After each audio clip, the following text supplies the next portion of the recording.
आप तक voice clear पहुंच पा रही है? नमस्ते नमस्ते सभी को नमस्ते। और चलिए क्वेश्चन नंबर देखिए, पहले नंबर आपसे यहाँ पर पूछा गया है, हड़प्पा कालीन स्थल लोथल निम्नलिखित में से किस नदी के तट पर स्थित है? क्वेश्चन नंबर देखिए, पहले नंबर का आपको जवाब देना है। और लोथल सभी को पता है गुजरात राज्य में अहमदाबाद जिले में आपका है। और कौन सी नदी के तट पर स्थित है? ये आपका भोगवा नदी के तट पर स्थित एक हड़प्पा स्थल है। तो आंसर यहाँ पे क्या होगा? यहाँ पर आपको लगा देना है भोगवा नदी, पहला ही विकल्प आपका बिल्कुल करेक्ट आंसर आपका यहाँ पर हो जाएगा। नेक्स्ट प्रश्न देखिए आपसे पूछा गया है, यहाँ पर देखिए नेक्स्ट प्रश्न आपसे पूछा गया, आपको जवाब देना है। यहाँ पर कमेंट करिए सभी लोग। पूछा गया फ्लोरीन में कितने कार्बन परमाणु होते हैं? प्रश्न कई बार एग्जाम में पूछा गया है। यहाँ पर देखिए आपको जवाब देना है, राइट आंसर क्या होगा? तो यहाँ पर फ्लोरीन में कितने कार्बन परमाणु होते हैं? याद रखिएगा यहाँ पर आपके 60 होते हैं। विकल्प नंबर आपका यहाँ पर ए नंबर आपका सही होगा। नेक्स्ट प्रश्न देखिए आपको बताना है, यहाँ पर पूछा गया निम्न जीवों में से कौन सा जीव भारत में प्राकृतिक रूप से नहीं पाया जाता है? भारत में जो है प्राकृतिक रूप से नहीं पाया जाता, कौन सा जीव है? तो ये आपका हो जाएगा चीता। आंसर जाएगा ए नंबर के साथ। बाकी आपके हिम तेंदुआ, उड़न गिलहरी, ये सब आपके पाए जाते हैं, सारस वगैरह, लेकिन चीता को छोड़ दीजिए। ऑप्शन नंबर आपका ए नंबर यहाँ पे। नेक्स्ट प्रश्न देखिए आपको बताना है, क्वेश्चन नंबर देखिए 5 नंबर आपसे पूछा गया है, आपूर्ति, संग्रहण, वर्गीकरण, पृथक्करण एवं पुनर्प्रसंस्करण की 5 चरणों की प्रक्रिया जो है संबंधित है। यहाँ पर देखिए आपको जवाब देना है, राइट आंसर आपका यहाँ पर क्या होगा? तो क्वेश्चन नंबर देखिए 5 नंबर में आपका यहाँ पर पूछा क्या गया, ध्यान दीजिएगा। पूछा गया है कि 5 चरणों की प्रक्रिया संबंधित है ना। पूछा गया था आपूर्ति संग्रहण, है ना, ये वाला पूछा गया था। तो यहाँ पे आंसर आपका होगा प्लास्टिक पुनर्चक्रण होगा। प्लास्टिक है पुनर्चक्रण आपका हो जाएगा। चलिए 6 नंबर बताइए। 6 नंबर देखिए आपको बताना है, लिखा हुआ है उत्तर प्रदेश से यहाँ पर मिलेट से कदन पुनरुद्धार कार्यक्रम के संदर्भ में निम्नलिखित कथनों पर आपको विचार करना है। 6 नंबर का जवाब बताइए यहाँ पर क्या होगा? लिखा हुआ है इससे कदन खेती उपभोग और प्रसंस्करण को बढ़ावा मिलेगा। और दूसरा विकल्प आपके यहाँ पर लिखा हुआ है इसको 2022-23 से 2026-27 तक संचालित किया जाएगा। यह बात बिल्कुल सही है, तो आंसर लगाना पड़ेगा आपको सी नंबर। 1 और 2 दोनों वाला आपका विकल्प क्या होगा? यहाँ पर सही होगा। आपका यहाँ पर विकल्प आपका सी नंबर वाला हो जाएगा। अगला प्रश्न देखिए बताना है, यहाँ पर देखिए पूछा गया उत्तर प्रदेश में किस जिले में सर्वाधिक बंजर भूमि का विस्तार आपका पाया जाता है? 7 नंबर में देखिए आपको जवाब देना है। तो ये आपका झांसी में हो जाएगा, बुंदेलखंड में पड़ता है आपका। तो यहाँ पर आंसर क्या होगा? विकल्प आपका ए नंबर राइट आंसर आपका हो जाएगा। हाँ झांसी है, बिल्कुल सही है। अगला प्रश्न बताइए, उत्तर प्रदेश के किस जनपद में वायु अपरदन जो है आपका सर्वाधिक देखने को मिलता है? वायु अपरदन जो है सर्वाधिक देखने को मिलता है। 8 नंबर का जवाब होगा आपका मथुरा और आगरा में आपका देखने को मिलता है, बिल्कुल सही है।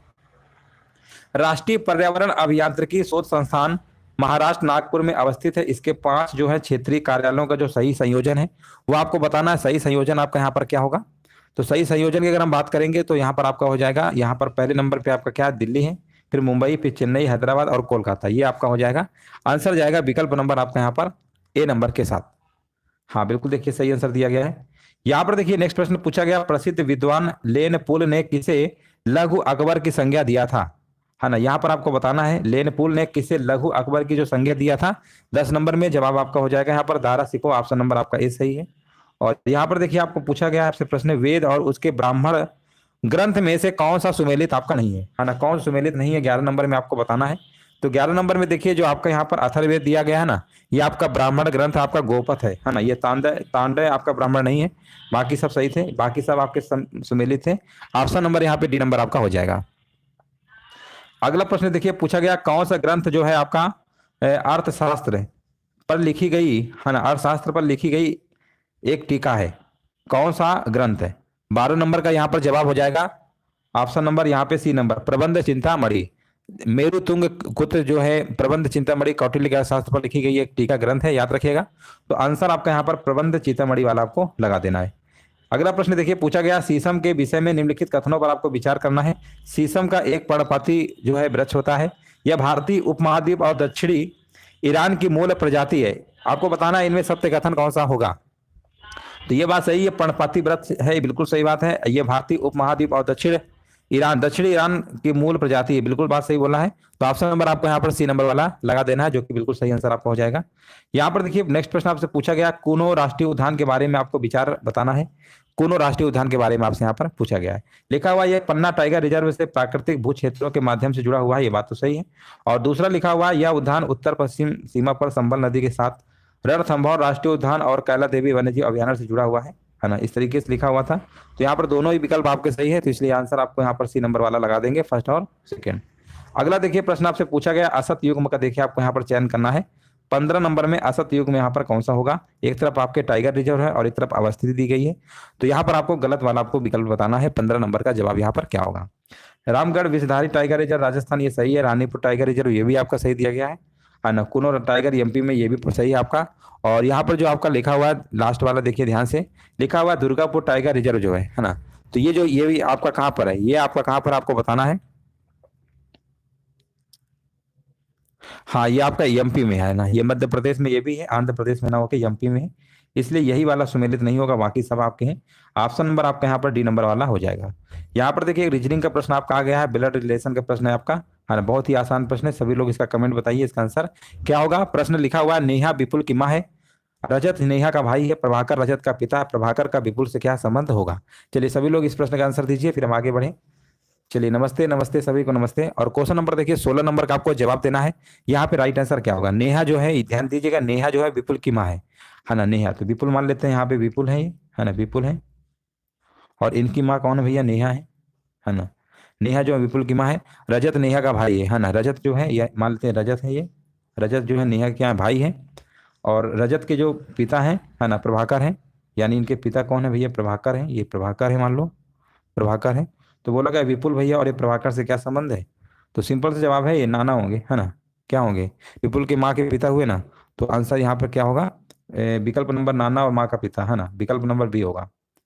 बहुत बढ़िया, बिल्कुल सही जवाब है। और देखिए 17 नंबर में एक और प्रश्न आपसे पूछा गया है, बहुत ही आसान इस टाइप के प्रश्न होते हैं। कुछ नहीं करना, जैसे इन्होंने बोला है कि क्यू का अर्थ प्लस है, जे का अर्थ इंटू है, और टी का अर्थ है माइनस है, और के का अर्थ डिवाइड, बस यहाँ पे आपको रख देना है। और आप सॉल्व कर लेंगे ना, सीधे आंसर आपका निकल आएगा, और कुछ नहीं, बस इसको सॉल्व ही करना है।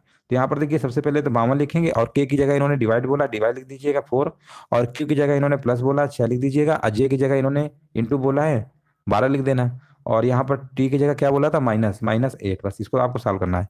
बॉड मास का रूल आपने पढ़ा ही होगा, है ना। इसको सबसे पहले डिवीजन होगा, बॉड मास में क्या होता है, डिवीजन।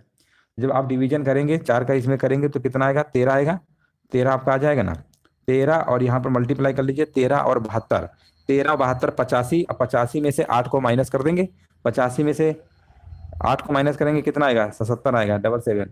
ऑप्शन नंबर यहाँ पे क्या होगा, डी नंबर आपका बिल्कुल करेक्ट आंसर आपका हो जाएगा, ऑप्शन नंबर डी। देखिए इस प्रश्न में आपको सिर्फ नंबर आप जो काउंटिंग करना है, ट्रायंगल बताने कितने हैं, है ना, काउंट करिए सभी लोग। और इसमें ट्रायंगल की संख्या आपको बतानी कितनी है ना। त्रिभुजों की संख्या आपको बताना है टोटल कितने होंगे। हाँ देखिए बिल्कुल सही जवाब था, है ना, त्रिभुजों की संख्या देखिए आपको बताना है। यहाँ पे राइट आंसर क्या होगा, चलिए त्रिभुजों की संख्या है, आसानी से काउंट कर सकते हैं, है ना। यहाँ पर देखिए कितने, 3 तो इसी में बन जाएंगे, ये वाले डायग्राम में 1 2 1, ये 3 3 6, 3 त्रिको 9, 3 चौको 12, है ना। 12 तो ऐसे ही हो गए, इधर भी बनेंगे 12, 13 14 15 16, 16 के बाद एक इधर बनेगा 17 18, है ना। और इधर भी 19 और इधर 20, टोटल 20 होंगे, 20 आएंगे, काउंट कर लीजिएगा, आसान है। 20 त्रिभुजों की संख्या यहाँ पर होगी टोटल 20। आगे बढ़ते हैं। यहाँ पर देखिए एक प्रश्न आपका है, उत्तर प्रदेश जनसंख्या नीति के बारे से संबंधित प्रश्न है। लिखा हुआ है 2021-30 के संदर्भ में आपको यहाँ पर जो जनसंख्या नीति है उसमें आपको विचार करने हैं। पहला पॉइंट इन्होंने दे रखा है ना, यहाँ पर ध्यान दीजिएगा।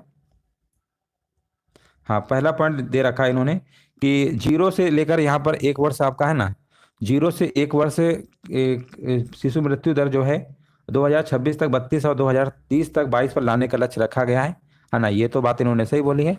और दूसरा जो पॉइंट है, 5 वर्ष से कम उम्र की मृत्यु दर को प्रति हजार जीवित जन्म दर 2026 तक 35 और 2030 तक 25 पर, यह भी बात सही है। जब दोनों ही पॉइंट आपके सही लिखे हैं तो यहाँ पर बोला गया था कि नीचे दिए गए सही उत्तर का चयन करना है, तो यहाँ पर 1 और 2 ऑप्शन लगा देंगे, सी नंबर वाला। यहाँ पर देखिए 21 नंबर में पूछा गया, इनमें से कौन सा आपका सही सुमेलित नहीं है ना। 21 नंबर में आपको बताना इनमें से कौन सा आपका सही सुमेलित नहीं है। चलिए यहाँ पर आंसर दीजिए क्या होगा।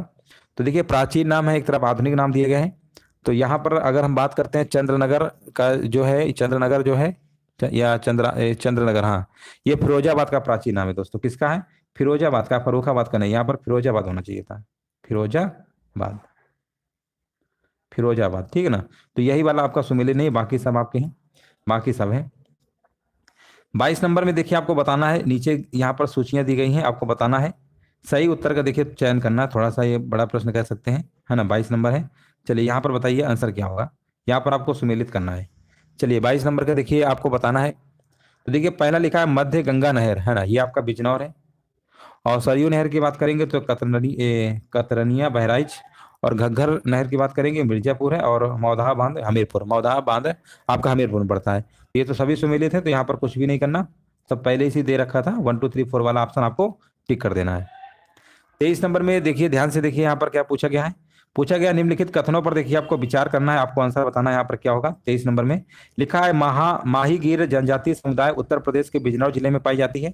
बुक्सा जो जनजाति है उत्तर प्रदेश के मुख्यतः बिजनौर जिले में पाई जाती है। 2 पॉइंट आपके दिए गए हैं 23 नंबर में, और आपको कथनों पर विचार करना लिखा हुआ है। तो ये तो बिल्कुल सही बोला है कि बुक्सा आपके बिजनौर में है और माहीगीर आपको उत्तर प्रदेश के, ये तो दोनों पॉइंट सही है। तो ऑप्शन नंबर आपको सी नंबर यहाँ पे लगा देना है। 24 नंबर में देखिए पूछा गया, अगस्त 2023 में प्रधानमंत्री नरेंद्र मोदी ने इसरो की टीम को संबोधित करते हुए यहाँ पर चंद्रयान 3 के लैंडिंग साइट का नाम क्या रखा है? 24 नंबर, तो 24 का आपका होगा Shiv Shakti, option number B होगा। भारत का पहला कार्बन न्यूट्रल गांव कहां पर विकसित किया जाएगा? 25 नंबर, तो ये आपका ठाणे महाराष्ट्र में पड़ता है, ऑप्शन नंबर आपका ए नंबर सही है। मई 2023 में अंतरराष्ट्रीय सुपर कंप्यूटिंग सम्मेलन में भारत के एआई सुपर कंप्यूटर ऐरावत ने कौन सा स्थान प्राप्त किया? स्थान की बात करेंगे तो यहाँ पर 75वां स्थान प्राप्त हुआ, ऑप्शन नंबर सी आपका सही है। हाल ही में किस संस्थान ने आत्मघाती ड्रोन तैयार किया जो दुश्मन के ठिकानों पर जाकर खुद ही फट जाएगा? तो ये जो आपका किया है, आंसर याद रखिएगा आईआईटी कानपुर, आपका विकल्प आपका बी नंबर सही है।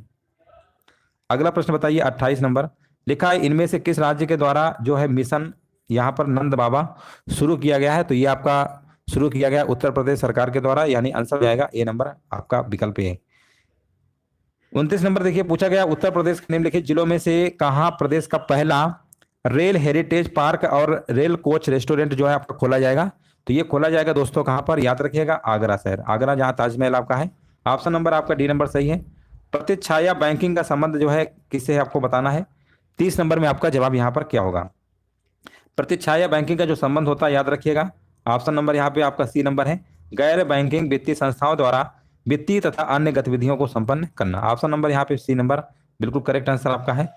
यहाँ पर देखिए नेक्स्ट प्रश्न पूछा गया है, भारतीय रिजर्व बैंक के द्वारा मुद्रा स्फीति के नियंत्रण के लिए प्रयोग में लाए जाने वाले जो उपागम है वो आपको बताना है। पहला पॉइंट है बैंक दर में वृद्धि, नगद आरक्षित अनुपात में वृद्धि, सांविधिक तरलता अनुपात में वृद्धि, ये इस तरीके से आपके दिए गए हैं, आपको बताना है। तो यहाँ पर क्या बोला गया? उपागम, तो ये सभी है, ये सभी है, तो आंसर लगा दीजिए उपयोग सभी, ऑप्शन नंबर यहाँ पे डी नंबर आपका बिल्कुल करेक्ट आंसर आपका यहाँ पर होगा। यहाँ पर देखिए 32 नंबर में पूछा गया, इनमें से कौन सा कथन आपका असत्य है? 4 विकल्प आपके दिए गए, इनमें से एक गलत है, वो आपको बताना है 32 नंबर में यहाँ पर क्या होगा। तो देखिए यहाँ पर सबसे पहले पॉइंट लिखा है, जीवों में शुष्क भार का लगभग 49% कार्बन से बना होता, बिल्कुल सही है। कुल भूमंडलीय कार्बन का केवल 1% वायुमंडल में समाहित है, ये भी सही बात है। जीवों को फास्फोरस की प्राप्ति मुख्य रूप से चट्टानों के अपक्षय से होती है, ये भी बात सही है। फास्फोरस चक्र में कार्बन महत्वपूर्ण भूमिका निभाता है, नगण्य होता है, इसकी भूमिका बिल्कुल नहीं होती, ना के बराबर होती है, इसलिए यही वाला गलत है, बाकी सब सही थे, ऑप्शन नंबर डी लगा देंगे। और यहाँ पर देखिए निम्नलिखित युग्मों में से आपको बताना है सही युग्म कौन सा है, सही युग्म आपको चयन करना है 33 नंबर में। तो देखिए SDG G3 गुणवत्ता पूर्ण शिक्षा है ना, इस तरीके से देखिए आपके लिखे गए हैं, इनका सबका क्या मतलब होता है। लेकिन जो SDG 17 होता है, ये तो चलो 8 वाला आपका धारणीय स्वच्छ ऊर्जा है, SDG 11 जो है उत्तरदायी उपभोग व उत्पादन है, ये तो तीनों पॉइंट आपके सही है। लेकिन जो SDG 17 होता है ना, ये वाला गलत दिया, ये सतत विकास हेतु जो है वैश्विक भागीदारी को पुनर्जीवित करना होता है ना, ये गलत, ये नहीं, एक सेकेंड, इसमें बोला क्या गया, सही युग्म का चयन करना है, सही युग्म का चयन करना है। तो एक सेकेंड, ये सही युग्म वाला SDG 3 जो होता है ये स्वास्थ्य सुरक्षा स्वस्थ जीवन का बढ़ावा देने संबंधित, ये वाला गलत है आपका। SDG 8 जो होता है ये क्या है, सभी के लिए क्या है, आर्थिक विकास है ना, समावेशी और सतत आर्थिक विकास है, तो ये स्वच्छ ऊर्जा, ये भी गलत है आपका।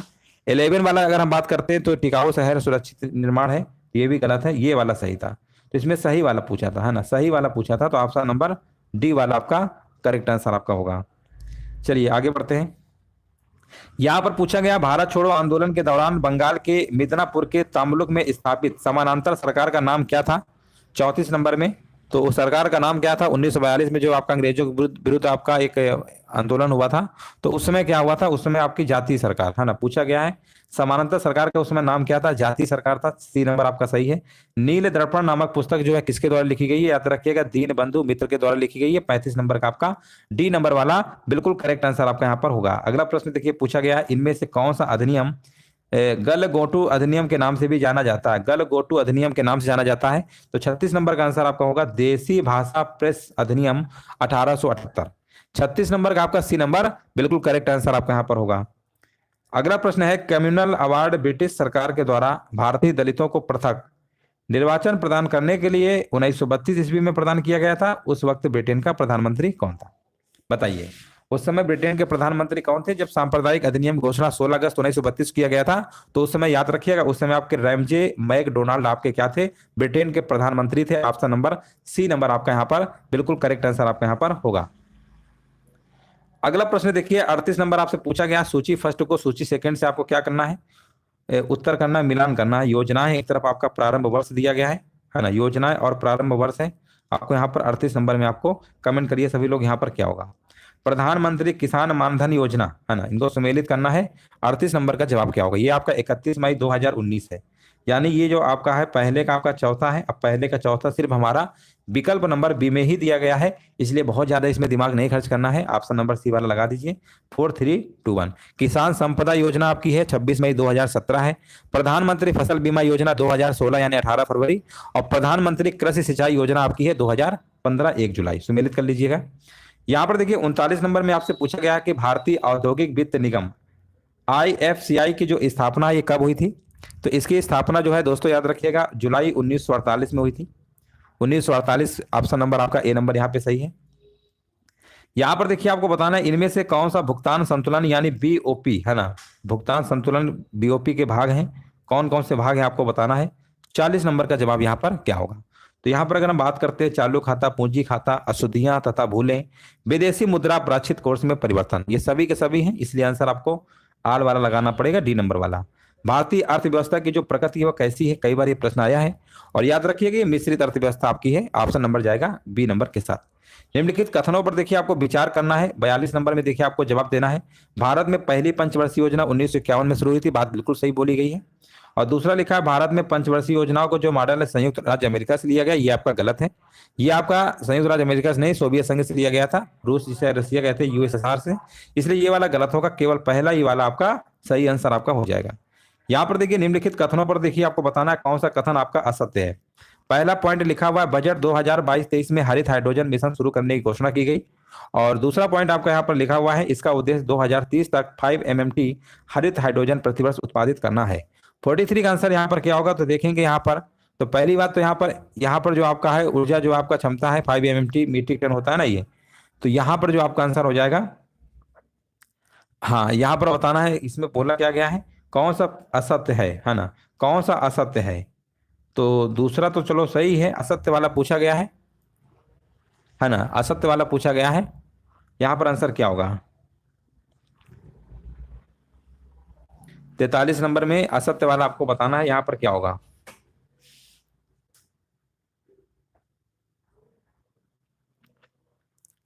देखिए पहली बात तो ये बजट वाला गलत दिया है। ये तो आपका 4 जनवरी 2023 को प्रधानमंत्री नरेंद्र मोदी की अध्यक्षता में केंद्रीय मंत्रिमंडल ने ये मंजूरी प्रदान किया था है ना, इसलिए ये वाला गलत है। अब गलत ही पूछा गया तो पहला ही वाला आपका होगा, बाकी दूसरा सही था आपका।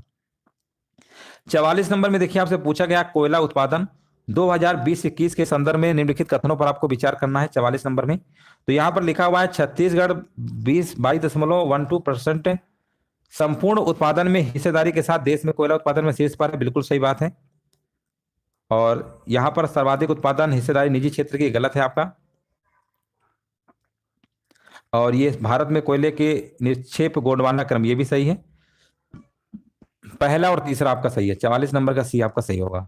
45 नंबर में देखिए आपको बताना निम्नलिखित में से कौन राष्ट्रपति के निर्वाचन हेतु निर्वाचक गण के सदस्य हैं। निर्वाचक गण के देखिए सदस्य पूछा गया है, तो यहाँ पर देखिए आपका क्या है, पहला राज्य विधानसभाओं के ये वाला है आपका संघ राज्य, ये भी आपका है, संसद के दोनों है, ये वाला नहीं होगा। तो यहाँ पर आंसर लगा दीजिए 1 2 3 वाला। 1 2 3 वाला यहाँ पर क्या होगा? 45 नंबर का आपका सी नंबर राइट आंसर आपका यहाँ पर हो जाएगा। संविधान की किस अनुसूची में सरकारों के द्वारा शुल्क एवं कर लगाने का जो अधिकार है उल्लिखित है? तो ये जो आपका उल्लिखित है आपका, ये आपका 7वीं अनुसूची में। कौन सी अनुसूची है? 7वीं है। भारत में संविधान की 12वीं अनुसूची में नगर पालिकाओं के लिए कितने मत दिए गए हैं? 47 नंबर में। तो ये आपके दिए गए हैं, आपके 18 मत दिए गए। कितने दिए गए हैं? 18 विषय हैं आपके सम्मिलित किए गए हैं। तो आंसर आपका यहाँ पर क्या होगा? सी नंबर आपका सही होगा। चलिए आगे बढ़ते हैं। भारत के संविधान में निम्नलिखित में से क्या उल्लेखित है क्या उल्लिखित है आपको बताना है। तो पहला लिखा है कि संसद राष्ट्रपति दोनों सदनों से मिलकर बनेगी। संसद जो है राष्ट्रपति दोनों सदन यानी लोकसभा राज्यसभा, बिल्कुल सही बात है। और राष्ट्रपति संसद किसी भी सदन का सदस्य नहीं होगा, ये बात सही है। तो आंसर लगा दीजिए ऑप्शन नंबर डी, 48 का डी। कौन सी जाति अनुसूचित मानी जाएगी या निषेध करने का अधिकार किसको प्राप्त है। तो ये भी अधिकार आपका प्राप्त है प्रेसिडेंट यानी राष्ट्रपति को। संघीय व्यवस्था में किस संस्था को संविधान का संतुलन चक्र माना गया है। संघीय व्यवस्था में तो ये जो माना गया है आपका किसे माना गया है, न्यायपालिका को। ऑप्शन नंबर आपका यहाँ पर ए नंबर राइट आंसर आपका यहाँ पर हो जाए। देखिए आपको कमेंट करना है यहाँ पे राइट आंसर क्या होगा। संघीय प्रणाली का देखिए यहाँ पर पूछा गया है कौन सा लक्षण भारतीय राजनीतिक प्रणाली में नहीं पाया जाता है। तो देखिए संविधान की सर्वोच्चता आपको मिलेगी देखने को, ये पाई जाती है आपकी। और यहाँ पर संघ और राज्य सरकारों के मध्य शक्तियों का जो वितरण है ये भी आपका पाया जाता है। संविधान के निर्वचन में न्यायालयों को प्राधिकार ये भी आपको है। लेकिन जो यहाँ पर आपका लिखा हुआ है विकल्प नंबर आपका यहाँ पे लिखा हुआ है संसद की सर्वोच्चता, है ना, ये आपका नहीं पाया जाता है राजनीतिक प्रणाली में। बाकी सब आपके हैं। आंसर जाएगा विकल्प नंबर आपका यहाँ पर। हाँ बिल्कुल, देखिए भारतीय राजनीतिक प्रणाली में संसद की सर्वोच्चता का प्रावधान नहीं है। ठीक है ना, आंसर क्या लगाएंगे, सी नंबर वाला। यहाँ पर देखिए अगला प्रश्न आपसे पूछा गया है भारत में सर्वाधिक अनुसूचित जनजाति की जनसंख्या जो है किस राज्य में निवासित है। हाँ देखिए बिल्कुल बात सही है, बिल्कुल करेक्ट आंसर दिया गया है। अगला प्रश्न बताइए, यहाँ पर नेक्स्ट प्रश्न आपके सामने जवाब देना है। राइट आंसर आपका यहाँ पर क्या होगा, चलिए कमेंट करिए सभी लोग।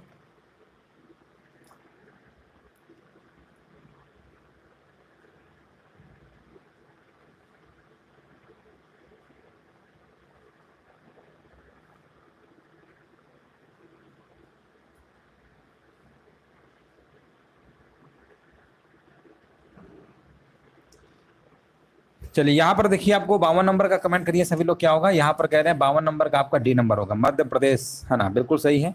मध्य प्रदेश यहाँ पे बिल्कुल करेक्ट आंसर आपका यहाँ पर होगा, है ना, बिल्कुल देखिए राइट आंसर दिया गया है। चलिए अगला प्रश्न बताइए। और यहाँ पर देखिए आपको बताना है क्वेश्चन नंबर देखिए 53 नंबर का आपको जवाब देना है। यहाँ पर राइट आंसर आपका क्या होगा, चलिए कमेंट करिए सभी लोग।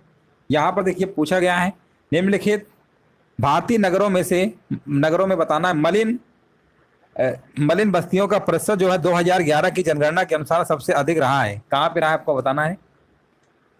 तो ये आपका रहा है मुंबई में रहा है। विकल्प नंबर आपका यहाँ पर क्या होगा, बी नंबर आपका बिल्कुल करेक्ट आंसर आपका यहाँ पर होगा। चलिए अगला प्रश्न बताइए।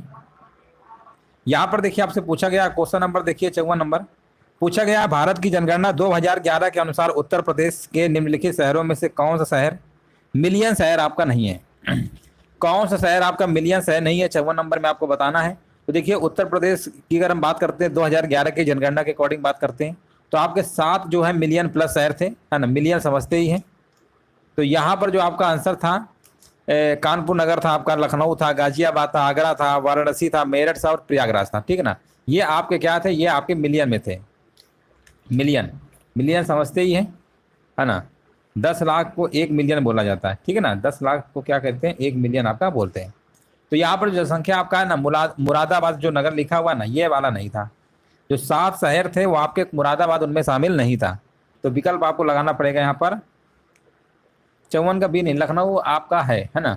देखिए अब फिर से बता दे रहा है कौन कौन से हैं। कानपुर है आपका, लखनऊ है, कानपुर है, लखनऊ है, गाजियाबाद भी है आपका है, आगरा भी है आपका, है ना, आगरा भी आपका है। आगरा के बाद आपका वाराणसी है ना, वाराणसी भी आपका है, वाराणसी आपका है, मेरठ है और आपका प्रयागराज है ना। ये बाकी देखिए 4 हमने नीचे लिख रखा है, ऊपर 1, टोटल आपके हो गए। चलिए आगे बढ़ते हैं। चलिए यहाँ पर देखिए क्वेश्चन नंबर देखिए 54 नंबर को ध्यान से देखिए। और आपसे यहाँ पर पूछा गया है निम्नलिखित कथनों पर विचार करिए, है ना। निम्नलिखित देखिए कथनों पर आपको विचार करना है। लिखा हुआ है भारत का विश्व के देशों के साथ संपर्क युगों पुराना है, परंतु यह संबंध जो है समुद्री जलमार्गों की अपेक्षा भूभागों से होकर था। उत्तरी पर्वतों के दर्रों से अनेक यात्री प्राचीन काल में भारत आए, जबकि समुद्री मार्ग जो है बहुत समय तक आपका ज्ञात नहीं थे। उपयुक्त कथन पे देखिए आपको बताना है आंसर यहाँ पर क्या होगा 54 नंबर में। तो 54 नंबर में अगर हम बात करेंगे 54 क्या है, 55 नंबर कह सकते हैं, है ना। अभी 54 तो कराया था, ये 55 नंबर है ना, नंबर मिस्टेक है इसमें, ये 55 नंबर मान के चलिए। तो 55 नंबर की जब हम बात करेंगे, है ना, तो ये दोनों के दोनों बातें सही बोली गई है ना, तो एक और दो दोनों होगा, यानी 54 यानी 55 नंबर का आपका सी नंबर बिल्कुल करेक्ट आंसर आपका यहाँ पर होगा। ठीक है ना। भारत का विश्व के देशों के साथ संपर्क युगों पुराना है, बात सही है, और परंतु ये संबंध जो है समुद्री जलमार्गों के अपेक्षा भूभागों से होकर था। ये सब बातें आपकी सब सही लिखी थी। अगला प्रश्न बताइए, यहाँ पर आपको जवाब देना है। क्वेश्चन नंबर देखिए 56 नंबर आपको कमेंट करना है, यहाँ पे आंसर आपका क्या होगा। चलिए बताइए। 56 नंबर आपसे पूछा गया इनमें से कौन सा कथन आपका असत्य है।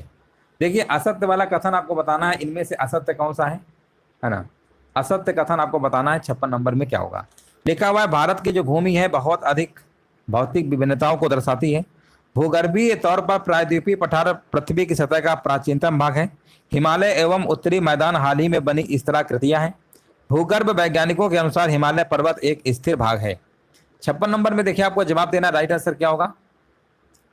और 56 नंबर का जो आंसर आपका होगा कौन सा असत्य है बोला गया है, ये वाला तो सत्य है आपका।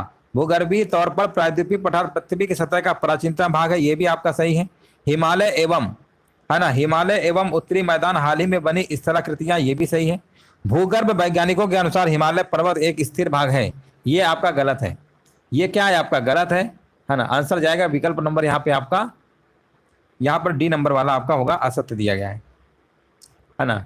यहाँ पर राइट आंसर क्या होगा, डी नंबर आपका हो जाएगा।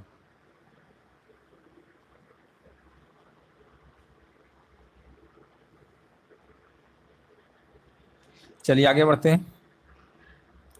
स्थिर नहीं अस्थिर भाग है ना, इसे स्थिर नहीं कह सकते, अस्थिर कह सकते हैं। चलिए आगे बढ़ते हैं।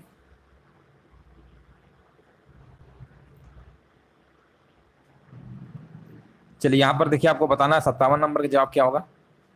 57 नंबर में आपसे पूछा गया है, हाँ बिल्कुल सही है। भारतीय बताइए यहाँ पर भारतीय नदियों को मुख्यतः कितने वर्गों में विभाजित किया गया है। भारतीय नदियों को कितने वर्गों में विभाजित किया गया है, तो यहाँ पर आंसर आपका हो जाएगा 2 वर्गों में। कौन कौन सा, एक हिमालय की नदियां हैं, दूसरा है आपका प्रायद्वीपीय नदियां हैं। आंसर आपको लगा देना है 2 वर्गों में। अगला प्रश्न बताइए, यहाँ पर आपसे पूछा गया काकोरी कांड यानी काकोरी ट्रेन एक्शन इसका नाम हो गया है। मुकदमे में किस क्रांतिकारी को फांसी पर लटका दिया गया था, उनका नाम क्या था। और उनका नाम था दोस्तों यहाँ पर आपका अशफाक उल्लाह खां। पहला ही विकल्प आपका राइट आंसर आपका यहाँ पर हो जाएगा। अशफाक उल्लाह खां भी थे आपके, राजेंद्र लाहिड़ी भी थे आपके, राम प्रसाद बिस्मिल, यानी सबको यहाँ पर फांसी पर लटका दिया गया था, है ना। आंसर यहाँ पर क्या होगा, ए नंबर आपका बिल्कुल। अब देखिए काकोरी कांड का जो नाम है ना, काकोरी ट्रेन एक्शन कर दिया गया, इस चीज को भी विशेष ध्यान रखिएगा। और अगला प्रश्न देखिए आपसे यहाँ पर पूछा गया है, आपको बताना है। क्वेश्चन नंबर देखिए 59 नंबर का जवाब देना है। पूछा गया निम्नलिखित में से कौन सा गवर्नर जनरल अंग्रेजों के अतिरिक्त बंगाली, अरबी और फारसी भाषाओं का जानकार था। कौन था, उनका नाम था आपका वारेन हेस्टिंग। विकल्प नंबर जाएगा यहाँ पर बी नंबर के साथ। यहां पर पूछा गया भारत के किस राज्य में सर्वप्रथम साम्यवादी सरकार बनी थी। सर्वप्रथम साम्यवादी सरकार की जब हम बात करते हैं तो बनी थी आपकी केरल राज्य में बनी थी, केरल राज्य में बनी थी, याद रखिएगा। विकल्प आपका जाएगा बी नंबर के साथ। अगला प्रश्न बताइए, पूछा गया इनमें से कौन सी नदी जो है, आपको बताना है कौन सी कृष्णा नदी की सहायक नदी है, नदियां हैं। ठीक है, कृष्णा नदी की सहायक नदियां घाट प्रभा भी है, भीमा भी है, तुंगभद्रा है। लेकिन लक्ष्मण जो तीर्थ है आपका ना, लक्ष्मण तीर्थ आपका नहीं है, तो ये फिर है किसका, है ना। ये किसका है फिर, अगर ये नहीं है तो किसका है, ये आपका कावेरी नदी की है सहायक नदी, याद रखिएगा कावेरी, यहां लिख दे रहे हैं कावेरी। ठीक है ना, कावेरी की है, याद रखिएगा। लक्ष्मण तीर्थ जो नदी है ये कावेरी की आपकी सहायक नदी है। यहां पर देखिए आपसे पूछा गया है एशिया महाद्वीप में मानसूनी जलवायु मुख्यतः पाई जाती है दक्षिण एशिया में, पश्चिम एशिया में या दक्षिण पूर्व एशिया में पाई जाती है। 62 नंबर का जवाब क्या होगा। देखिए यहाँ पर आंसर आपका बिल्कुल सही है, यहाँ पर कह रहे हैं सी नंबर होगा, है ना। सी नंबर देख लीजिए, जिनका भी जवाब आ रहा है ना, केवल 1 और 3, तो बिल्कुल करेक्ट आंसर आपका यहाँ पर होगा।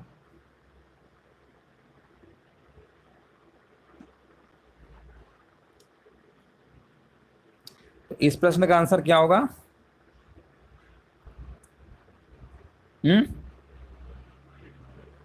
तो इस प्रश्न का जो आंसर होगा, एशिया महाद्वीप में मानसूनी जलवायु मुख्यतः पाई जाती है। यहां पर विकल्प नंबर जाएगा सी नंबर के साथ, 1 और 3। चलिए अगला प्रश्न बताइए। और भारत की जलवायु को हम मानसूनी जलवायु भी कहते हैं। भारत की जलवायु क्या कहते हैं, मानसूनी जलवायु भी कहते हैं। ये भी आपको याद रखना है। चलो आगे बढ़ते हैं। और यहां पर देखिए कमेंट करना है सभी को। लिखा हुआ लगभग 27 डिग्री से 30 डिग्री उत्तर अक्षांशों के मध्य सक्रिय जेट धाराओं को निम्नलिखित में से किस नाम से जाना जाता है? किस नाम से जाना जाता है याद रखिएगा, इसे हम कहते हैं उपोष्ण कटिबंधीय पश्चिमी जेट स्ट्रीम कहते हैं। विकल्प आपका यहां पर जाएगा सी नंबर के साथ। और यहां पर देखिए आपको बताना है क्वेश्चन नंबर देखिए 64 नंबर आपको बताना है आंसर यहां पर क्या होगा। चलिए कमेंट करिए। पूछा गया है आपसे जनगणना के संदर्भ में बताइए निम्नलिखित कथनों पर विचार करिए। बोला गया 1881 में पहली बार एक संपूर्ण जनगणना की गई और उसी समय में प्रत्येक 10 वर्ष पर जनगणना होती है। भारतीय जनगणना सांख्यिकी, सामाजिक तथा आर्थिक आंकड़ों का सबसे बृहद स्रोत है। उपर्युक्त में से कौन सा कथन आपका सही है? तो आप कहेंगे 1881 में पहली जनगणना हुई थी, बिल्कुल बात सही है। लॉर्ड रिपन के टाइम पे हुई थी और 10-10 साल में होती है, ये भी बात सही है, यानी पहला तो सही है। भारतीय जनगणना जनसांख्यिकी, सामाजिक तथा आर्थिक आंकड़ों का सबसे बृहद स्रोत है, ये भी बात सही है। जब दोनों सही है तो आंसर लगाना पड़ेगा विकल्प नंबर डी। 1 और 2 दोनों आपके आंसर क्या होंगे? बिल्कुल करेक्ट आंसर आपका यहाँ पर होगा। अगला प्रश्न बताइए। यहाँ पर देखिए 65 नंबर आपसे पूछा गया है निम्नलिखित सूचियों को मिलाइए और आंसर बताइए यहाँ पर क्या होगा। एक तरफ आपके मानसूनी वन है, विषुवत-रेखी वन है, भूमध्य सागरीय वन है और शंकुधारी वन है। इनको आपको देखिए मिलान करना है, मैचिंग कराना है। आंसर यहाँ पर क्या होगा? कौन सा सही सुमेलित है यहाँ पर आपको कमेंट करना है। तो देखिए मानसूनी वन जो है ना, मानसूनी वन जो है सागौन तथा साखू है ना, सागौन तथा साखू कहाँ लिखा हुआ है, यानी ए नंबर का तीसरा होगा। विषुवत रेखी वन की बात करेंगे तो यहाँ पर आपका जो है महोगनी एवं रोजवुड होगा, यानी आंसर जाएगा आपका चौथे के साथ।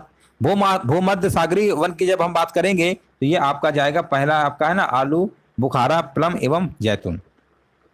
अब लास्ट में आपका बचा क्या? शंकुधारी वन, यानी ये जाएगा चीड़ तथा फर, यानी आंसर जाएगा 3412। विकल्प नंबर जाएगा ए नंबर के साथ। जिनका भी ए नंबर जवाब आ रहा है बिल्कुल करेक्ट आंसर आपका यहाँ पर होगा। सुमेलित करना था, वनों के प्रकार दिए थे और इनको आपको यहाँ पर मैचिंग करानी थी। अगला प्रश्न बताइए। यहाँ पर आपसे पूछा गया डार्लिंग श्रृंखला ऑस्ट्रेलिया के निम्नलिखित तटों में से किस पर अवस्थित है? डार्लिंग जो श्रृंखला है ये कहाँ पर अवस्थित है? और ये आपकी अवस्थित है दक्षिण पश्चिमी तट पर। आंसर जाएगा विकल्प नंबर डी नंबर के साथ। देखिए ऑस्ट्रेलिया एक ऐसा आपका कह सकते हैं महाद्वीप है जो पूरी तरह से दक्षिणी गोलार्ध में आपका स्थित है। और ये भी याद रखिएगा जो मकर रेखा आपकी होती है ना, जो आपकी मकर रेखा होती है ना, याद रखिएगा जो आपकी मकर रेखा होती है वो ऑस्ट्रेलिया के महाद्वीप के मध्य से होकर गुजरती है। जैसे कहते हैं नहीं कि भारत में कर्क रेखा है जो भारत के बीचों बीच होकर गुजरती है, 8 राज्यों से होकर जाती है। उसी प्रकार ऑस्ट्रेलिया में अगर हम बात करते हैं ऑस्ट्रेलिया महाद्वीप के है ना, मकर रेखा जो है मध्य से होकर गुजरती है, ये भी आपको याद रखना है। अगला प्रश्न बताइए। यहाँ पर देखिए अगला प्रश्न आपको बताना है। यहाँ पर बोला गया इनमें से बताइए कौन सुमेलित नहीं है। एक तरफ आपकी भाषाएं हैं, एक तरफ आपके देश दिए गए हैं, बताना इनमें सुमेलित कौन सा नहीं है। डेनिश है, डच है, मंदारिन है, भाषा है। 67 नंबर की अगर हम बात करेंगे तो डेनिश आप कहेंगे डेनमार्क से संबंधित है, डच नीदरलैंड से, ये आधिकारिक भाषा है सब देशों की। मंदारिन चाइना की है। भाषा जो है आपका गलत दिया गया, भाषा जो है ये थाईलैंड की नहीं है। अब आप कहेंगे सर भाषा अगर थाईलैंड की नहीं है तो फिर है कहाँ की?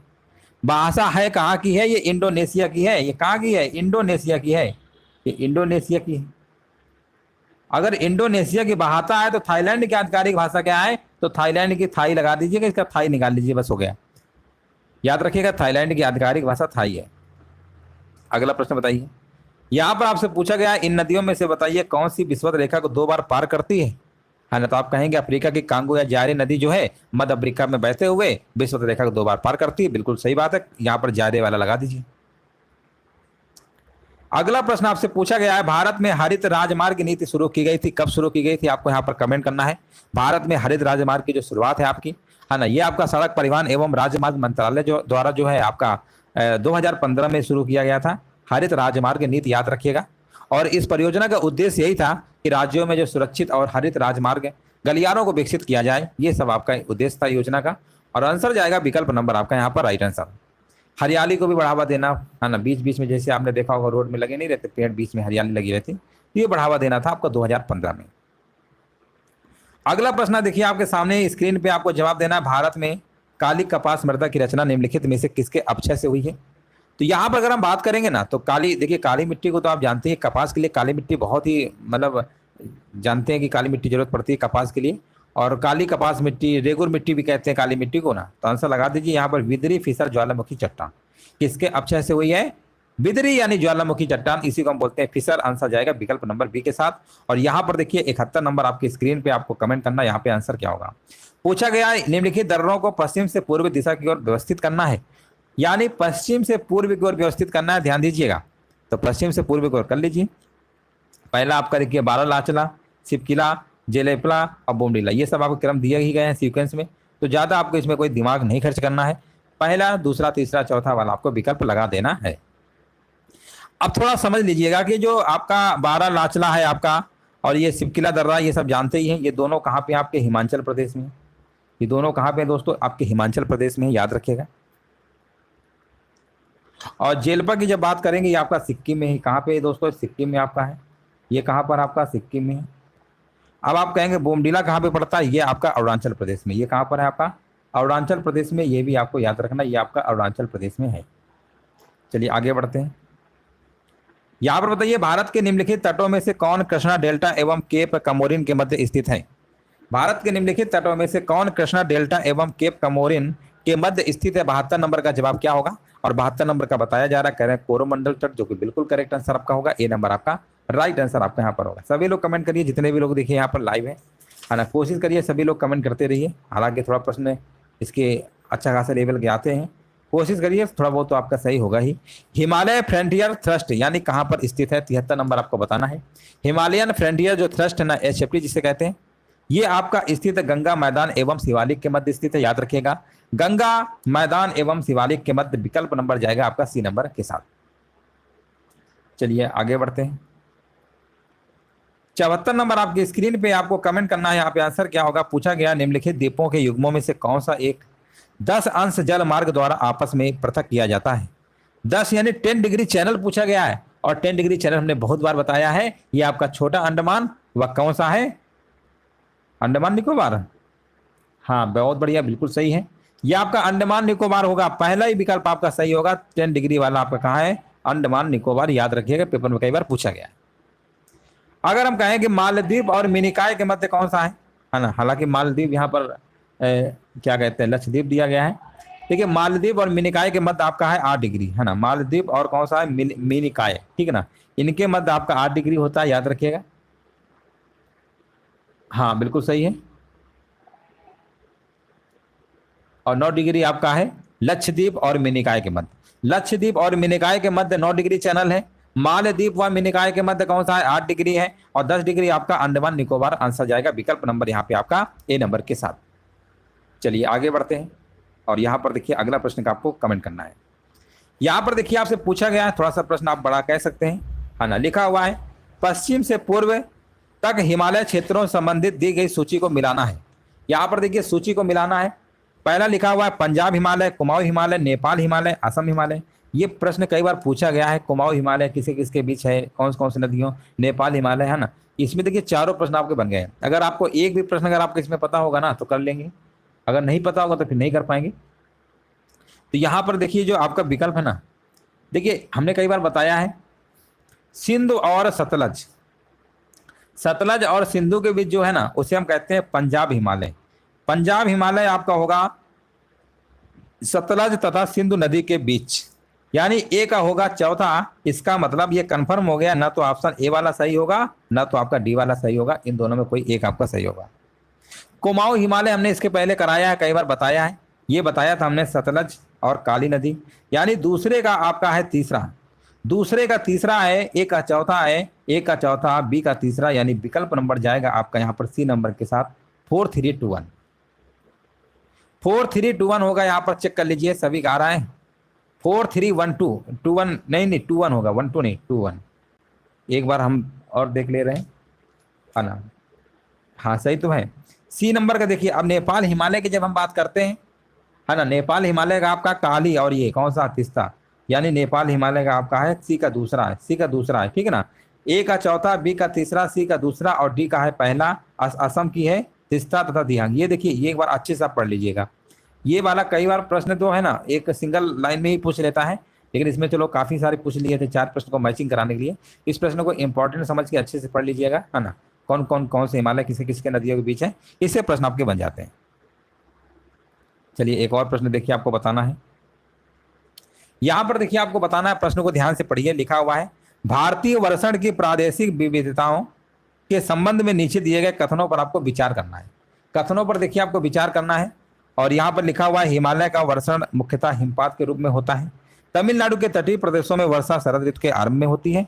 उत्तरी मैदान में वर्षा की मात्रा पश्चिम से और पूर्व की ओर घटती है। उपर्युक्त कथन में कौन सा कथन आपका सत्य है? कौन सा कथन आपका सत्य है आपको बताना है ना। यहाँ पर आपको बताना है आंसर क्या होगा। देखिए यहाँ पर जो आपका लिखा है ना,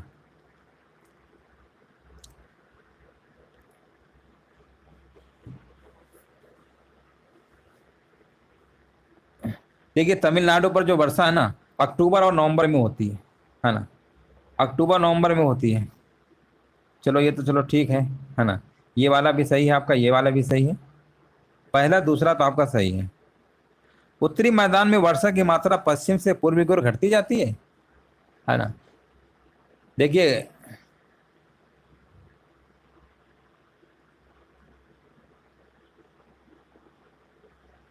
देखिए पूर्व से पश्चिम की ओर घटती है, पश्चिम से पूर्व की ओर नहीं घटती है। यहाँ दोस्तों लिखा होना चाहिए था पूर्व से पश्चिम की ओर। क्या लिखा होना चाहिए था? पूर्व से पश्चिम की ओर। पूर्व से पश्चिम की ओर अगर लिखा होता तो हम कह देते कि ये बात सही है, लेकिन इन्होंने उल्टा लिख रखा है पश्चिम से पूर्व, इसलिए ये वाला गलत है। पहला और दूसरा आपका सही होगा। ऑप्शन नंबर आपका जाएगा ए नंबर के साथ।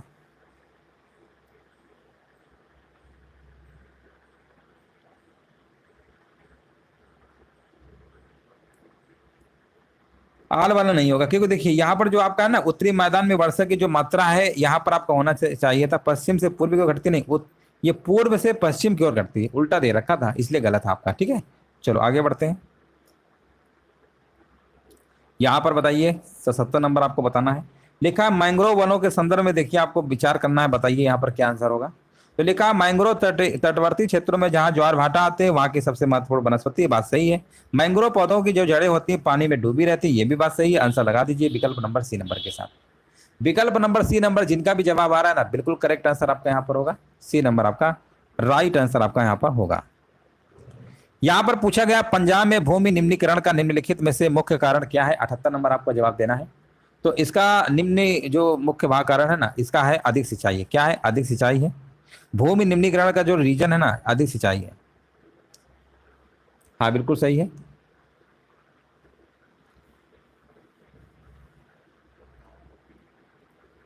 चलिए आगे बढ़ते हैं। यहां पर पूछा गया किस फसल को छोड़कर अन्य सभी दालें वायु से नाइट्रोजन लेकर भूमि की उर्वरता को बनाए रखती है ना, बनाए रखती है। आपको बताना है किस फसल को छोड़कर। मूंग बनाए रखता, उड़द बनाए रखता, मटर, लेकिन अरहर को छोड़कर, तूर जिसे हम अरहर कहते हैं, इसको छोड़कर बनाए रखती है। याद रखिएगा आंसर जाएगा विकल्प नंबर आपका यहां पर सी नंबर के साथ। अगला प्रश्न बताइए। यहां पर आपसे पूछा गया निम्नलिखित सूचियों में से आपको बताना है असत्य सूची युग्म का चयन करना है। एक तरफ सूची फर्स्ट है, एक तरफ सूची सेकंड है। अब यहां पर काला आजार है, गंजापन है, हर्पीज है, ट्रोकोमा है। अब आप कहेंगे ये जो संबंधित है ना कौन सा इसमें आपका क्या है असत्य दिया गया है। आप कहेंगे काला जो ज्वार होता है, काला आजार है ना, बुखारी होता है तरीके का, ये आपका जो है ना जीवाणु नहीं, यहाँ पर जो लिखा हुआ है ये प्रोटोजोआ के द्वारा होता है। काला आजार ये प्रोटोजोआ के द्वारा होता है, बैक्टीरिया के द्वारा नहीं होता। यही वाला आपका क्या है गलत है। गंजापन आपका कवक है, बिल्कुल बात सही है। हर्पीज वायरस है, ट्रोकोमा भी वायरस ही है ना, ट्रोकोमा भी विषाणु जनित रोग है। तो आंसर आपका यहाँ पर पहला ही विकल्प आपका आंसर आपका जाएगा 80 नंबर का ए नंबर के साथ, जो कि गलत दिया गया था। यहां पर आपसे पूछा गया है बताना है जड़ के संबंध में निम्नलिखित कथनों पर आपको विचार करना है। अंकुरण के समय बीज का है ना, बीज का प्रांकुर, यहां पर देखिए आपको बताना है अंकुरण के समय बीज का मूलांकर जड़ का निर्माण करता है। और यहां पर अगर हम बात करते हैं तो ये निर्माण नहीं करता है दोस्तों, है ना, है।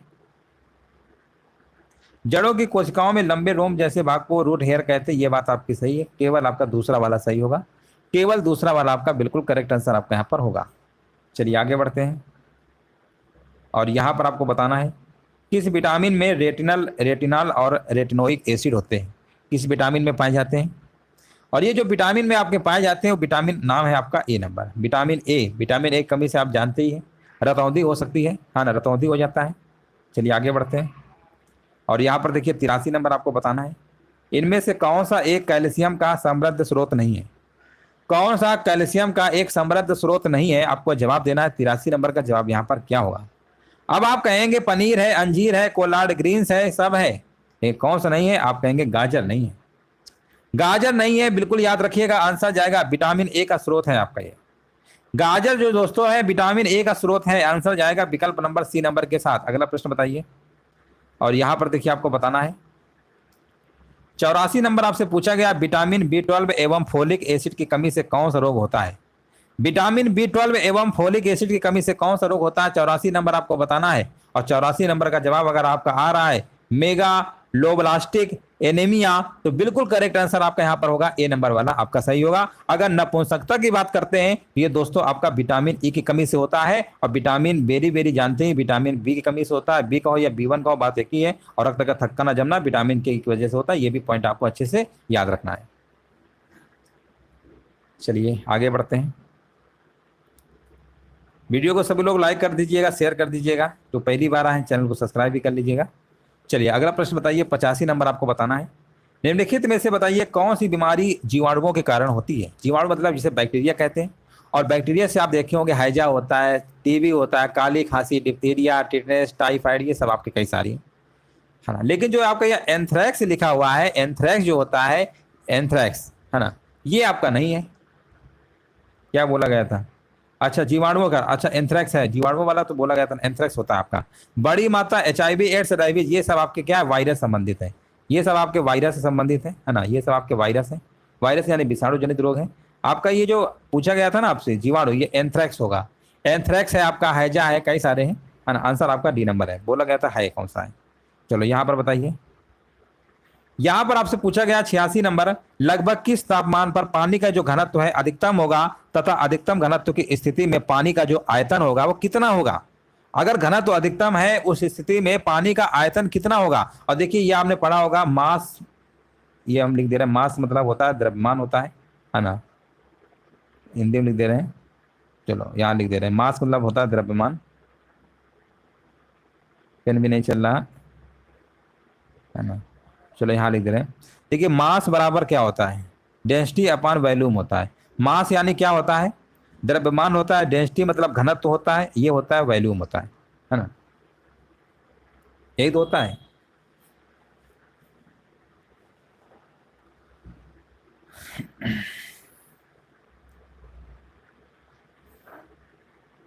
नहीं एक सेकेंड, हमने गलत लिख दिया। एक second. Density is equal to होता है मास अपान वॉल्यूम होता है। कोई बात नहीं, यहाँ पर हमने मिस्टेक लिख दिया था। अब ये होता है डेंसिटी यानी घनत्व तो बराबर होता है द्रव्यमान बटे आयतन होता है। और इसमें याद रखिएगा जो डेंसिटी अगर ज्यादा है तो आयतन कम होगा, अगर आयतन ज्यादा होगा तो डेंसिटी यानी घनत्व। डेंसिटी मतलब घनत्व होता है, वॉल्यूम मतलब आयतन होता है, ठीक है ना। तो दोनों एक दूसरे के इनवर्सली प्रोपोर्शनल होते हैं। एक बढ़ेगा तो एक घटेगा, एक घटेगा तो एक बढ़ेगा। ये बिल्कुल इसका फार्मूला होता है। डेंसिटी यानी डेंसिटी का मतलब होता है घनत्व, घनत्व बराबर द्रव्यमान बटे आयतन होता है। फार्मूला याद रखिएगा। इस फार्मूले से काफी सारे सवाल आपके बन जाते हैं। तो 86 नंबर का जो जवाब आपका है ना, यहाँ पर आंसर होगा 277 केल्विन आयतन न्यूनतम, ठीक है ना। अगर लगभग किस तापमान पर पानी का घनत्व जो है अधिकतम होगा तो उसी स्थिति में पानी का जो आयतन कितना होगा? 277 होगा, याद रखिएगा। आंसर जाएगा विकल्प नंबर आपका यहाँ पर। अब आप कहेंगे सर ये 277 कैसे लिखा गया है? देखिए 4 डिग्री सेल्सियस, याद रखिएगा 4 डिग्री सेल्सियस पर क्या होता है कि पानी का जो घनत्व होता है मैक्सिमम होता है। अब डिग्री सेल्सियस को अगर हमें केल्विन में कन्वर्ट करना है तो आप कहेंगे सर 273 जोड़ दीजिए। जब 273 इसी में जोड़ देंगे तो 277 आएगा। इसमें आपका आयतन क्या होगा? न्यूनतम होगा। बिल्कुल करेक्ट आंसर आपका है। यहाँ पर विकल्प नंबर जाएगा डी नंबर के साथ। अगला प्रश्न बताइए, क्योंकि यहाँ पर केल्विन में दिया गया था इसलिए केल्विन में आपको जोड़ना पड़ेगा। अगला प्रश्न बताइए। और यहाँ पर आपसे पूछा गया वर्ष 1906 में ईस्वी में बताइए डिप्रेस्ड क्लासेज मिशन सोसाइटी की स्थापना किसने किया था? 87 नंबर में आपको बताना है। डिप्रेस्ड क्लासेज मिशन सोसाइटी की जो स्थापना किया था ना, ये आपके दलित नेता थे VR सिंधे, है ना। VR सिंधे ने किया था, याद रखिएगा VR सिंधे यहाँ पे। हाँ, अब एकनाथ शिंदे मत समझिएगा, वो तो आपके CM है, आपके कहाँ के? महाराष्ट्र के, है ना। ये VR सिंधे है, विशेष ध्यान रखिएगा, नाम में कंफ्यूज बिल्कुल नहीं होना है। आंसर जाएगा आपका C नंबर के साथ। अगला प्रश्न बताइए। और यहाँ पर पूछा गया है अंग्रेज लेफ्टिनेंट गवर्नर कैंपबेल ने निम्न में से किस सत्याग्रह विद्रोह का समर्थन किया था? मतलब किसका आपका समर्थन किया था, आपको बताना है कौन सत्याग्रह था। और अंग्रेज लेफ्टिनेंट गवर्नर कौन थे? कैंपबेल, है ना। बताइए यहाँ पर आंसर क्या होगा? प्रश्न नंबर आपका 88 है ये, है ना। 88 का कमेंट करिए सभी लोग। तो ये आपका था पाबना विद्रोह। पावना एक कृषक विद्रोह था, बंगाल में हुआ था, ये भी याद रखिएगा, है ना। और इस पे एक प्रसिद्ध नारा दिया गया था इस आंदोलन में। आंदोलन का नारा क्या था?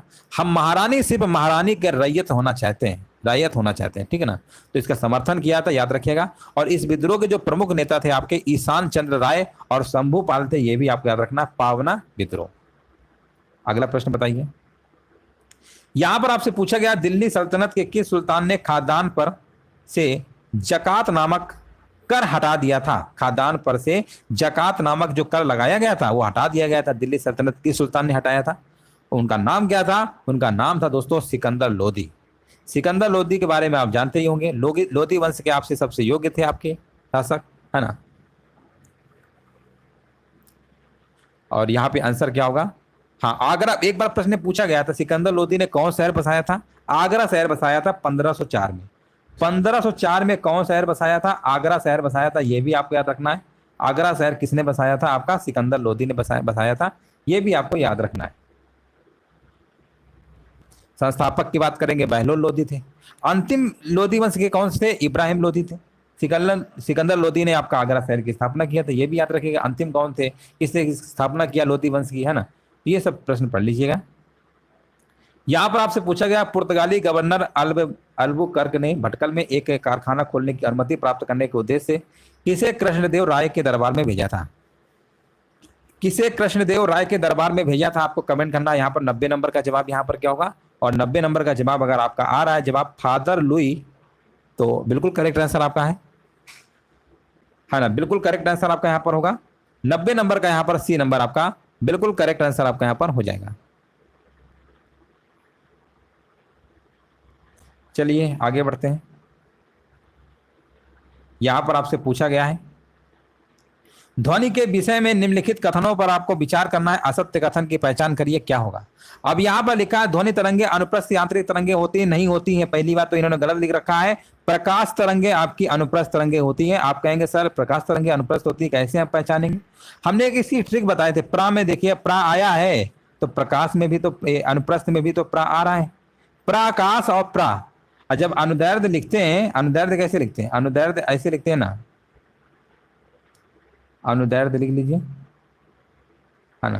तो इसमें धा आता है, अनुदैर्ध्य में क्या आता है? धा आता है। तो ये आपका ध्वनि तरंगे जो होती है अनुदैर्ध्य होती है। ध्वनि तरंगे कैसी होती है? अनुदैर्ध्य होती है, याद रखिएगा। अनुदैर्ध्य यहाँ लिख दे रहे हैं, अनु, ये ऐसे होता है ना अनुदैर्ध्य। ये तो ध्वनि तरंगे होती है अनुदैर्ध्य, और प्रकाश तरंगे होती है अनुप्रस्थ, है ना। ये बात तो कन्फर्म हो गई, ये तो कभी भूलेंगे नहीं। अगला प्रश्न है ध्वनि तरंगे निर्वात में यात्रा नहीं कर सकती हैं।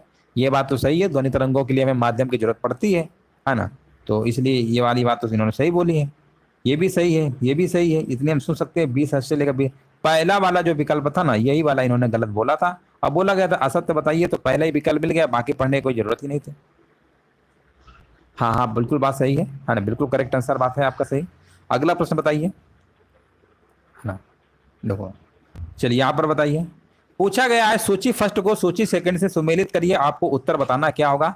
एक तरफ आपके उद्गम क्षेत्र हैं, सूची नदियां दी गई हैं, इनका उद्गम क्षेत्र से आपको मिलान कराना है। और आप कहेंगे ब्रह्मगिरी पहाड़ी का जो आपका उद्गम क्षेत्र है कौन सी नदी का है? आप कहेंगे तो कावेरी का है। हमने कहा बिल्कुल सही बात है, कावेरी का, चलो लगा देते हैं। फिर आपने कहा सर वीरनाग सीता झरना झेलम का है, महाबलेश्वर कृष्णा का है, छोटा नागपुर का। तो इसमें है क्या? सभी क्रम में दिया गया है, सभी क्रम में दिया गया है। तो आप भी क्रम वाला आंसर देखिए, 1 सेकंड 3rd 4th, यानी विकल्प नंबर आपको बी नंबर लॉक कर देना है। इसमें बहुत ज्यादा दिमाग नहीं खर्च करना था, सिर्फ मैचिंग कराना था। मैचिंग आप आराम से करा सकते हैं।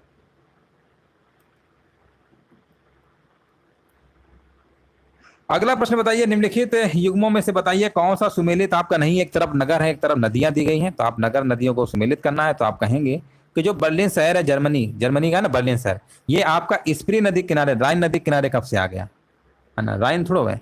यहाँ पर आपका आंसर क्या होगा? स्प्री नदी किनारे। ये आपका कौन सी नदी किनारे? स्प्री। पहला वाला ही आपका क्या है? सुमेलित नहीं है, बाकी सब आपके सुमेलित है। आंसर जाएगा विकल्प नंबर आपका ए नंबर के साथ। चलिए आगे बढ़ते हैं। देखिए एक और प्रश्न आ गया है। देखिए ये जो प्रश्न आपके सुमेलित वाले हैं ना, ये प्रश्न आपको अच्छा खासा एग्जाम में देखने को मिलते हैं। और इस प्रैक्टिस सेट में भी ये खूबी है कि काफी सारे लेंदी प्रश्न दिए गए हैं, और लेंदी प्रश्नों को भी आपको पढ़ना है, क्योंकि पेपर का लेवल थोड़ा अच्छा खासा इसका आता है। वन लाइनर प्रश्न नहीं आते हैं कि सारे प्रश्न आपके वन लाइनर ही हो। कुछ वन लाइनर भी होंगे और कुछ आपके बड़े प्रश्न होंगे जिसमें आपको मैचिंग कराने वाले होंगे, है ना। सारे प्रश्न बड़े नहीं होंगे ये भी सच है, और सारे वन लाइनर नहीं होंगे ये भी सच है। दोनों होंगे, मिसलेनियस होंगे, है ना, दोनों संख्या होगी। इसलिए सभी प्रश्नों को आपको पढ़ के चलना है अच्छे से। और यहाँ पर बताइए सूची को मिलाना, एक तरफ प्रसिद्ध मंदिर है, एक तरफ आपका राज्य है, और आपको बताना 94 का आंसर क्या होगा। तो आप कहेंगे विद्याशंकर मंदिर की बात हो रही है, तो आप कर्नाटक से, हमने कहा बिल्कुल सही बात है, एक का दूसरा हो गया। राज रानी मंदिर हमने बहुत बार कराया, ये आप कहेंगे उड़ीसा। उड़ीसा कहाँ पे लिखा हुआ है, यानी ए का दूसरा बी का चौथा, ए का दूसरा बी का चौथा, पहला ही विकल्प मिल गया, बस आंसर लगा दीजिए। 94 नंबर का जिनका भी जवाब ए नंबर आ रहा है ना, बिल्कुल करेक्ट आंसर आपका यहाँ पर होगा। और अगला प्रश्न आपकी स्क्रीन पे है, आपको फिर से एक और प्रश्न आपके सामने है, फिर से एक और प्रश्न आपके सामने आ गया है, इसको भी आपको सम्मिलित करके बताना है आंसर क्या होगा। लिखा हुआ नगर है, समीपवर्ती नदियां हैं, इनके आपको क्रम बताना है। 95 का आंसर क्या होगा, तो आप कहेंगे कि जो बैतूल है, बैतूल यानी मध्य प्रदेश में पड़ता है, और ये ताप्ती नदी किनारे स्थित है, यानी एक आपका चौथा होगा। हमने कहा बिल्कुल सही है, और एक का चौथा दो विकल्प में है, अभी और देखना पड़ेगा। अच्छा, जगदलपुर कहां पर है, आप कहेंगे जगदलपुर, ये तो इंद्रावती नदी किनारे बसा हुआ है। इंद्रावती नदी कहाँ लिखा हुआ है, पहले में, यानी ए का चौथा बी का पहला, ए का चौथा बी का पहला, अभी दो जगह मिल रहे हैं, है ना। ये दो विकल्प तो कतई नहीं होंगे, है ना, लड़ाई सिर्फ बी और सी में। जबलपुर की बात करते हैं, जबलपुर जो आपका है ना, ये जबलपुर बताइए मध्य प्रदेश में ही है ना, ये नर्मदा नदी के तट पर बसा हुआ है जबलपुर, यानी सी का दूसरा होगा, ए का चौथा, है ना, बी का पहला और सी का दूसरा। विकल्प नंबर जाएगा आपका बी नंबर के साथ, 4 1 2 3। चेक कर लीजिए सभी का आ रहा है। चलिए आगे बढ़ते हैं फिर। यहां पर बताइए इनमें से नदियों में बताइए कौन सबसे लंबी है, कौन सबसे लंबी नदी है। तो आप कहेंगे यहाँ पर लंबी नदी की बात हो रही है तो अमेजन हो जाएगा, है ना। विश्व की यहाँ पर सबसे लंबी नदी कौन सी है, अमेजन हो जाएगा।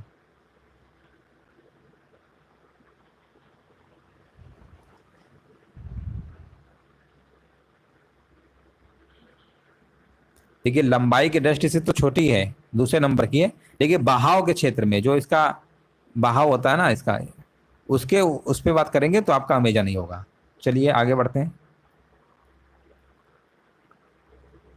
चलिए आगे बढ़ते हैं। और ये वाला प्रश्न बताइए, सभी लोग कमेंट करके बताइए आंसर क्या होगा।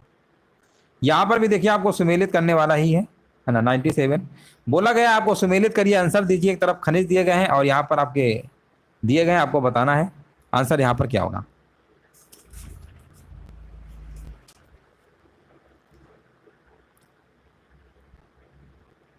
ये खनिज समाप्त होने के योग्य हैं, ये आप कह सकते हैं, बिल्कुल बात सही है, खनिज समाप्त होने के योग्य हैं। सौर ऊर्जा असमाप्त होने के योग्य, हाँ ये समाप्त नहीं होगा ना, असमाप्त के योग्य, यानी ए का तीसरा बी का चौथा, ए का तीसरा बी का चौथा। और बायोगैस की जब हम बात करेंगे ना, तो मेथेन तथा कार्बन डाइऑक्साइड से मिलकर, है ना, तो ये हो गया वनारोपण वर्षा।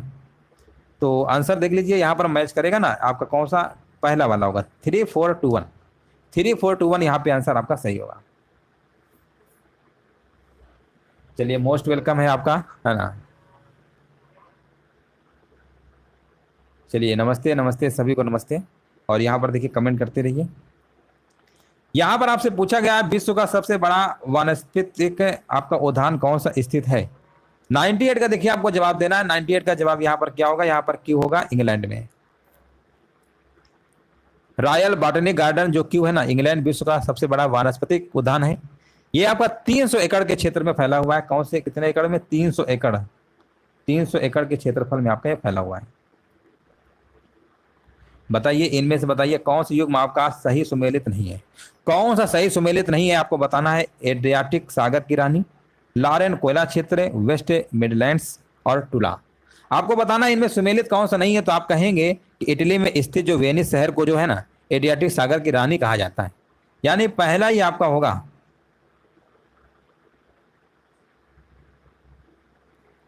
है ना। इटली में जो आपका वेनिस शहर है ना, उसी को हम कहते हैं एड्रियाटिक, यहाँ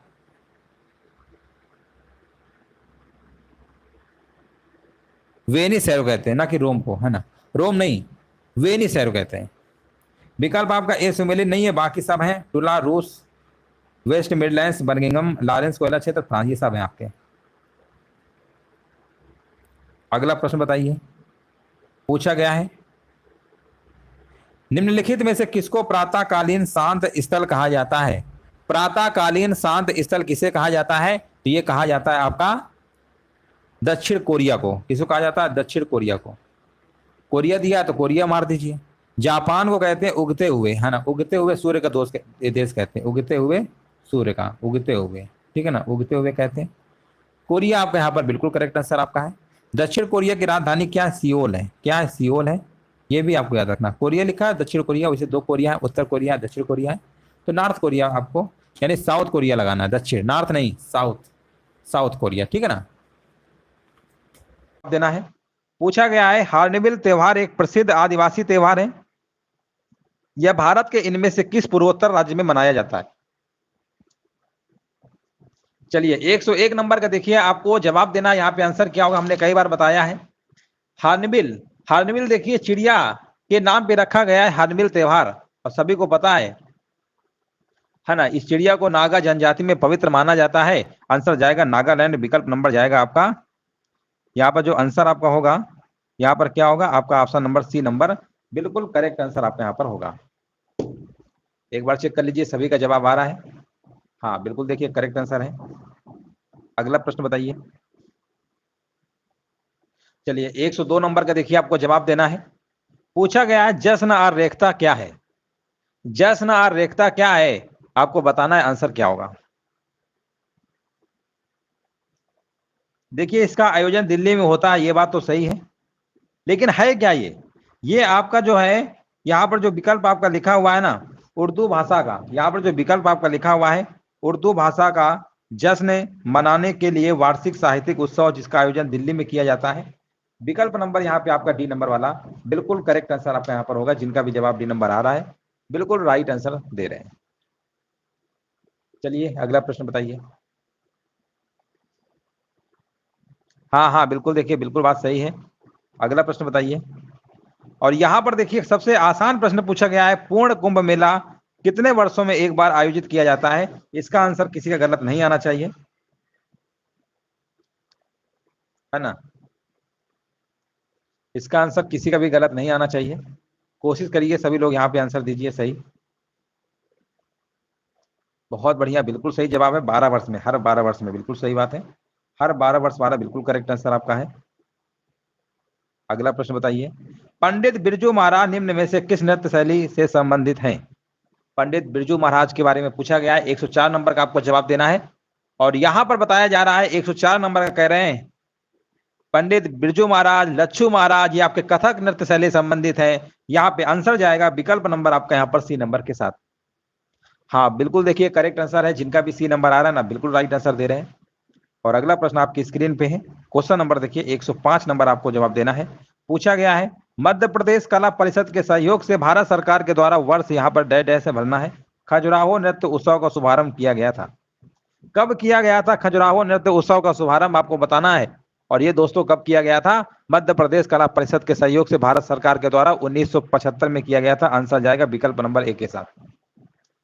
बहुत लोग 2005 लगा रहे हैं, 2005 नहीं 1975 यहाँ पे बिल्कुल करेक्ट आंसर आपका यहाँ पर होगा। यहां पर देखिए नेक्स्ट प्रश्न आपसे पूछा गया है, श्री भगवान महावीर सरकारी संग्रहालय कहां पर स्थित है?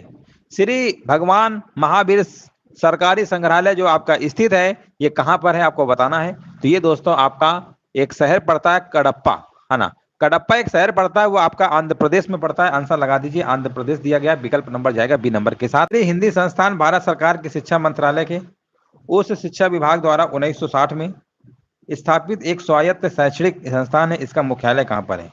इसका मुख्यालय आपको बताना है कहां पर है ना। चलिए कमेंट करिए यहाँ पे राइट आंसर आपका क्या होगा। इसका मुख्यालय आपसे पूछा गया, मुख्यालय बताइए 107 नंबर क्या होगा। तो इसका मुख्यालय आपका कहां पर है? आगरा में है। विकल्प नंबर जाएगा सी नंबर के साथ, है ना। आगरा है, आगरा। चलिए आगे बढ़ते हैं। आगरा में, ठीक है। हाँ 1960 में स्थापित हुआ था ये, 1960 में, बिल्कुल सही है। आगे बढ़ते हैं। यहाँ पर देखिए अगला प्रश्न आपको बताना है, 108 नंबर देखिए जवाब देना है। पूछा गया श्री लाल बहादुर शास्त्री राष्ट्रीय संस्कृत विद्यापीठ भारत के किस शहर में स्थित है? भारत के किस शहर में स्थित है आपको कमेंट करना है। यहाँ पे राइट आंसर क्या होगा? 108 नंबर। और श्री लाल बहादुर शास्त्री राष्ट्रीय संस्कृत विद्यापीठ जो है, ये आपकी भारत की राजधानी नई दिल्ली में स्थित है। आंसर जाएगा विकल्प नंबर आपका ए नंबर के साथ। जिनका भी ए नंबर आ रहा है बिल्कुल करेक्ट आंसर आपका यहाँ पर होगा। अगला प्रश्न बताइए। यहाँ पर देखिए नेक्स्ट प्रश्न आपके सामने है, आपको जवाब देना है। दुनिया के सबसे महत्वपूर्ण पुरातात्विक स्थलों में से एक राजाओं की घाटी कहां पर स्थित है? एक राजाओं की घाटी वैली ऑफ द किंग्स कहां पर स्थित है? आपको जवाब देना है। 109 नंबर का जवाब क्या होगा? और 109 नंबर देखिए, राजाओं की घाटी कहां पर स्थित है? ये आपकी दोस्तों याद रखिएगा, मिस्र देश में स्थित है। आंसर जाएगा विकल्प नंबर यहाँ पे आपका सी नंबर के साथ। जिनका भी जवाब सी नंबर आ रहा है बिल्कुल सही आंसर दे रहे हैं। अगला प्रश्न बताइए।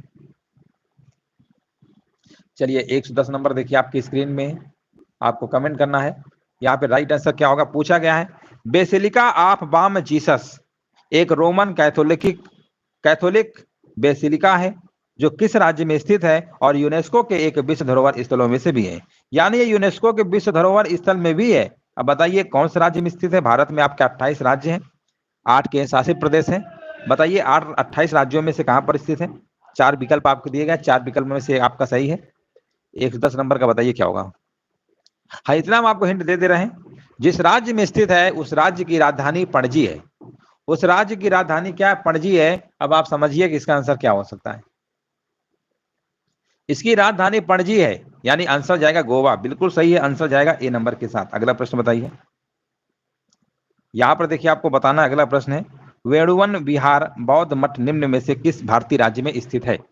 वेणुवन विहार बौद्ध मठ निम्न में से किस भारतीय राज्य में स्थित है? 111 नंबर का जवाब देना है। और ये आपका है दोस्तों त्रिपुरा में है। त्रिपुरा की राजधानी अगरतला है। विकल्प नंबर जाएगा बी नंबर के साथ। अगला प्रश्न बताइए। यहां पर आपसे पूछा गया 1950 में तत्कालीन इंडोनेशियाई राष्ट्रपति डैश डैश, यहां पर पूछा गया भारत के प्रथम गणतंत्र दिवस की शोभा बढ़ाने वाले मुख्य अतिथि थे। देखिए जब 1950 में आपका उस समय इंडोनेशियाई जो राष्ट्रपति थे, है ना, भारत का जब प्रथम गणतंत्र दिवस की शोभा बढ़ाने वाले मुख्य अतिथि थे, मतलब पहले आपके थे ये इंडोनेशियाई राष्ट्रपति थे। उनका नाम पूछ लिया गया है और उनका नाम क्या था? अब आप कहेंगे कि सर जो 74वां गणतंत्र दिवस आपका हुआ था 26 जनवरी 2023 को हुआ था, इस समय करंट में है ना 2023 ही चल रहा है, तो 2023 में जो 26 जनवरी 2023 को गणतंत्र दिवस की परेड हुई थी, हम आपसे कहेंगे उसमें मुख्य अतिथि कौन थे? तो आप कहेंगे उसमें तो मिस्र के राष्ट्रपति आए थे। उनका नाम था अब्देल फतेह अल सीसी था। वो तो मिस्र के थे 2023 में। लेकिन जब पहला गणतंत्र दिवस 1950 में मनाया गया था तब कौन थे? तब उनका नाम था, याद रखिएगा, सुकर्णो। पहला ही विकल्प आपका राइट आंसर आपका है। देखिए काफी लोगों का आंसर गलत हो गया है ना, क्योंकि देखिए यहाँ पर यह भी प्रश्न आपके इंपॉर्टेंट बनता है, पहले कौन थे और इस समय वर्तमान में तो आपको पता ही है मिस्र के राष्ट्रपति आए थे। चलो आज काफी लोगों को प्रश्न गलत हो रहे हैं, हो सकता है ये प्रश्न पहली बार पढ़ रहे होंगे इस टाइप के, है ना, तो ऐसा हो सकता है इसीलिए गलत हो रहा है। कोई बात नहीं, एक बार पढ़ लेंगे, जब दोबारा टेस्ट लगाएंगे तो फिर आपके गलत नहीं होंगे। और अगला प्रश्न है, भारत की सबसे युवा महिला पर्वतारोही कौन है जिसने माउंट एवरेस्ट पर चढ़ाई की है? माउंट एवरेस्ट पर चढ़ाई की है, उनका नाम है आपका शिवांगी पाठक। विकल्प नंबर जाएगा आपका राइट आंसर सी नंबर के साथ। और आप कहेंगे 16 साल की हैं, 16 साल की हैं शिवांगी पाठक। हमने पूछा बताइए है कौन से राज्य की? ये दोस्तों आपके हरियाणा राज्य की हैं, हरियाणा राज्य की हैं, ये भी आपको याद रखना है, हरियाणा राज्य की हैं आपकी। कौन है? शिवांगी पाठक। विकल्प नंबर जाएगा आपका सी नंबर के साथ। और अगला प्रश्न देखिए आपके सामने है, आपको कमेंट करना है। पूछा गया है भारत के सर्वोच्च न्यायालय की पहली भारतीय महिला न्यायाधीश कौन थी? बताइए।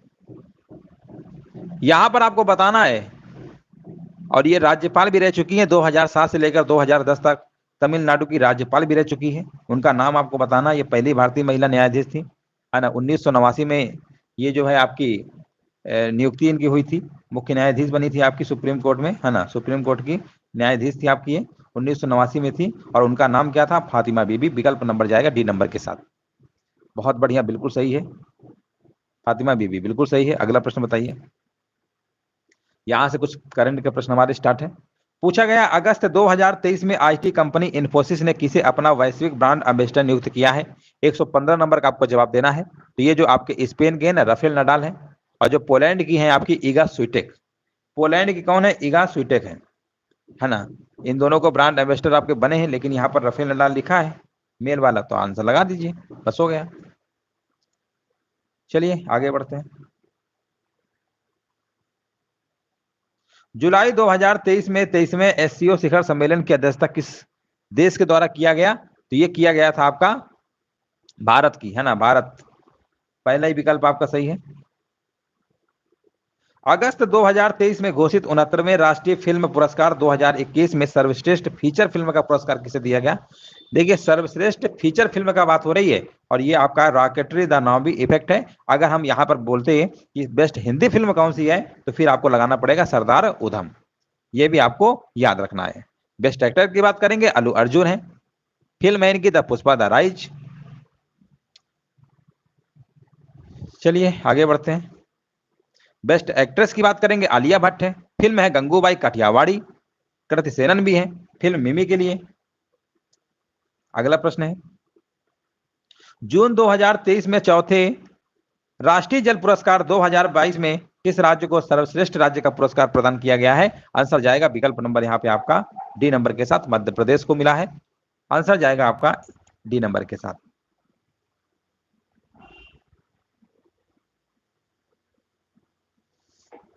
मध्य प्रदेश है आपका। चलिए आगे बढ़ते हैं। सर्वश्रेष्ठ जिला की बात करते हैं तो गंजाम जिला है, उड़ीसा का है, ये भी याद रखिएगा। और सर्वश्रेष्ठ ग्राम पंचायत की बात करेंगे तो आपकी कौन सी है? जगन्नाथपुरम ग्राम पंचायत तेलंगाना की है, ये भी आपको याद रखना है। अगला प्रश्न बताइए, 32वां सरस्वती सम्मान 2022 किसे प्रदान किया गया है? ये जो दिया गया है ना आपका, हाँ, ये 2023 को तो दिया गया, लेकिन ये 32वां था 2022 वाला, ये किसे मिला है? शिव शंकरी को मिला है। पहला ही विकल्प आपको लगा देना है, ऑप्शन नंबर आपका ए नंबर होगा। देखो, बहुत लोग ज्ञान चतुर्वेदी मार रहे हैं। व्यास सम्मान की बात होती तब ज्ञान चतुर्वेदी थे। हमने पूछा सरस्वती सम्मान, तो इसमें भी लगा दे रहे हैं ज्ञान चतुर्वेदी। इसके पहले पढ़ा रहे थे तो उसमें ज्ञान चतुर्वेदी वाला आंसर करवाया था कई प्रश्नों में, तो अब लोगों के दिमाग में यही हो गया कि ज्ञान चतुर्वेदी पढ़े थे तो वही को मार दो। प्रश्न भी तो पढ़िए, हमने सरस्वती सम्मान पूछा है। चलो आगे बढ़ते हैं। अगला प्रश्न बताइए, अगस्त 2023 में अंतरराष्ट्रीय युवा दिवस का आयोजन किस तिथि को किया गया? है ना, अगस्त 2023 में अंतरराष्ट्रीय युवा दिवस का आयोजन किस तिथि को किया गया? 120 नंबर आपको बताना है, और ये किया गया था आपका 12 अगस्त को। विकल्प आपका जाएगा सी नंबर के साथ। चलिए आगे बढ़ते हैं।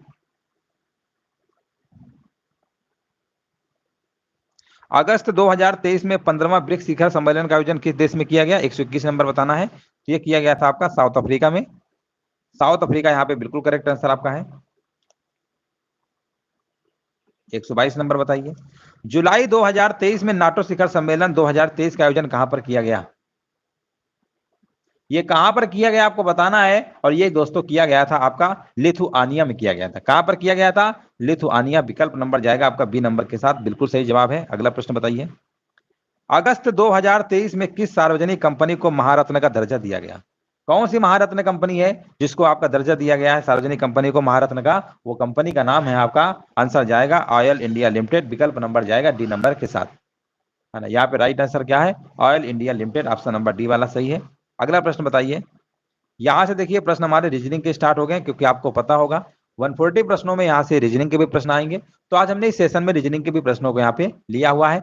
चलिए कमेंट करिए, उस विकल्प का चयन करिए जिसका तीसरे पद के साथ वही संबंध है जो दूसरे पद का पहले पद से है। धीर, शांत, उत्तेजित, इस तरीके से आपका लिखा हुआ है। आपको बताना आंसर क्या होगा। तो आप कहेंगे सर धीर का समानार्थी शांत होता है। हमने कहा बिल्कुल बात सही है, धीर का समानार्थी शांत होता है। तो हमने कहा बताइए उत्तेजित का क्या होगा? तो आप कहेंगे उत्तेजित का आपका हो जाएगा क्रुद्ध हो जाएगा। विकल्प नंबर जाएगा डी नंबर के साथ। बहुत बढ़िया, बिल्कुल सही जवाब दिया गया है, बिल्कुल राइट आंसर दिया गया है। अगला प्रश्न बताइए, यहां पर देखिए आपसे पूछा गया दिए गए विकल्पों में से उस विकल्प का चयन करिए जो एक निश्चित तरीके से दिए गए शब्दों के समूह के साथ संगत है। अब आपने कहा बोकारो है, भिलाई है, राउरकेला है, ये तो आपकी सब कंपनियां हैं स्टील प्लांट की, है ना। अब आप कहेंगे कि सर इस्पात की है ये सब स्टील की, तो अब आप कहेंगे यहाँ पर कौन होगा? दुर्गापुर होगा, ये तो शहर है, ये शहर है ना। तो आंसर क्या होगा? Durgapur steel plant. बोकारो, भिलाई, ये सब आपकी स्थापित हुई थी ना, आपकी दुर्गापुर में हुई थी। तो यहाँ पर हमने बताया था बोरो वीरो रातुवेक करके ट्रिक है, उससे आप याद रख सकते हैं कौन सी किसकी माध्यम से हुआ था देश के। ये सब ट्रिक है, उसमें हमने बताया। अगला प्रश्न बताइए, बताइए लिखा हुआ एक निश्चित कोड भाषा में एवाइड को 85395 लिखा गया है, मल्टी को 56679 लिखा गया है। उसी कोड भाषा में इवेंट का कोड क्या होगा? आपको बताना है। रीजनिंग का प्रश्न है आपका। चलिए कमेंट करिए और वीडियो को लाइक कर दीजिएगा। जो लोग बाद में जुड़े हैं लाइक नहीं किए हैं, लाइक जरूर कर दिया करिए। अच्छा, 126 नंबर का आपको कमेंट करना, राइट आंसर क्या होगा?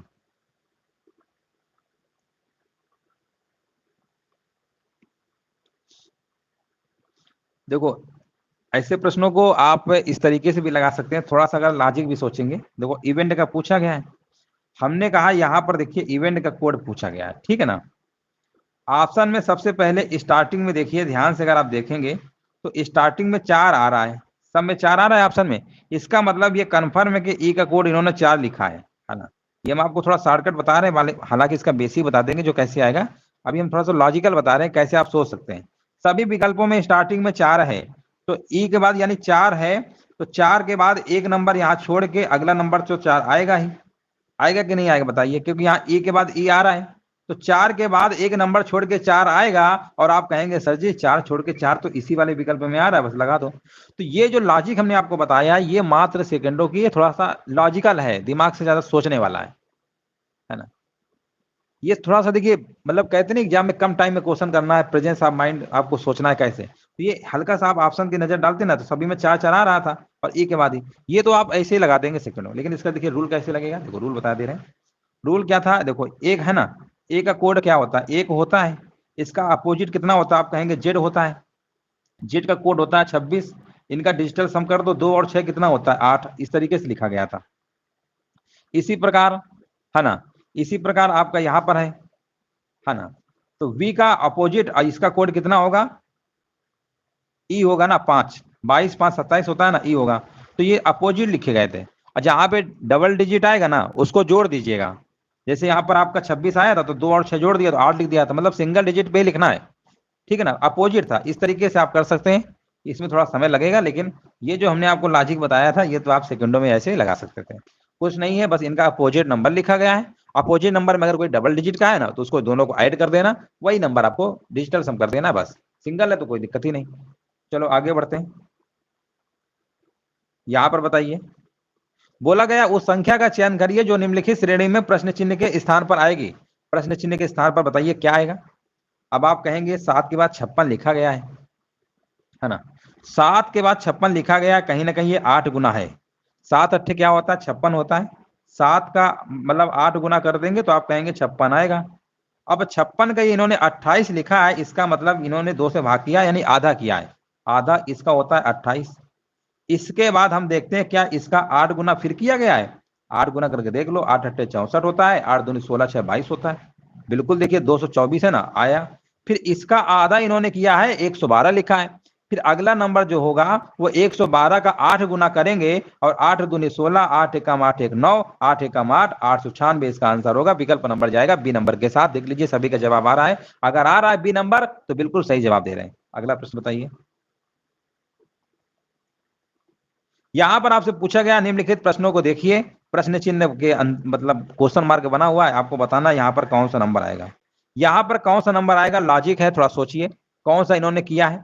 ये तो एक बार पैटर्न ऐसे बनाता है, ये तो ऐसे बनाता है, ये तो हॉरिजॉन्टल बनाएगा, ये तो वर्टिकल बनाएगा, है ना। कई बार क्या होता है 2 2 नंबर को जोड़ के तीसरा आता है, या कभी पहला और तीसरा जोड़ के दूसरा आता है, कई सारे मेथड होते हैं। मतलब आप तेजी से सोचिए और बताइए इसका आंसर क्या हो सकता है। चलिए सभी लोग कमेंट करिए यहाँ पे राइट आंसर क्या होगा।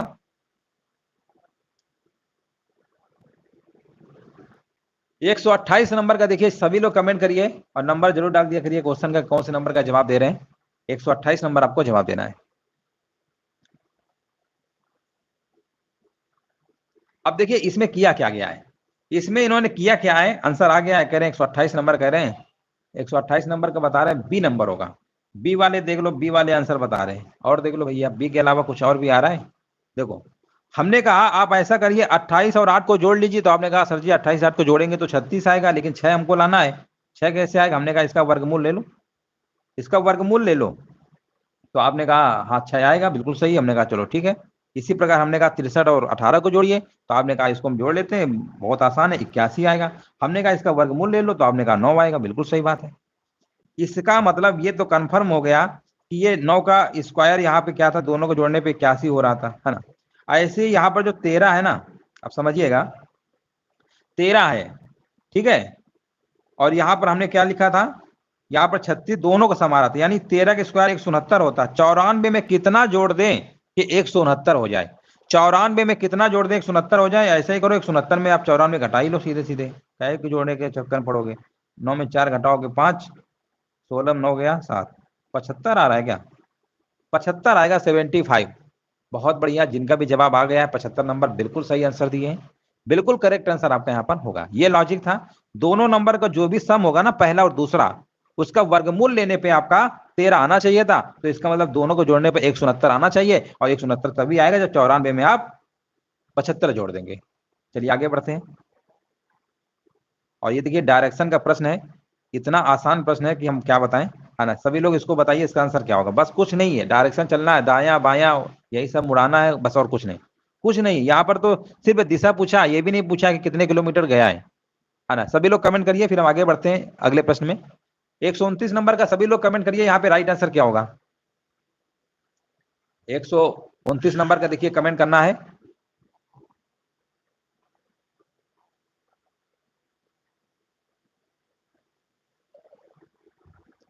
पूछा गया कृतिका दक्षिण की ओर 6 मीटर चलती है।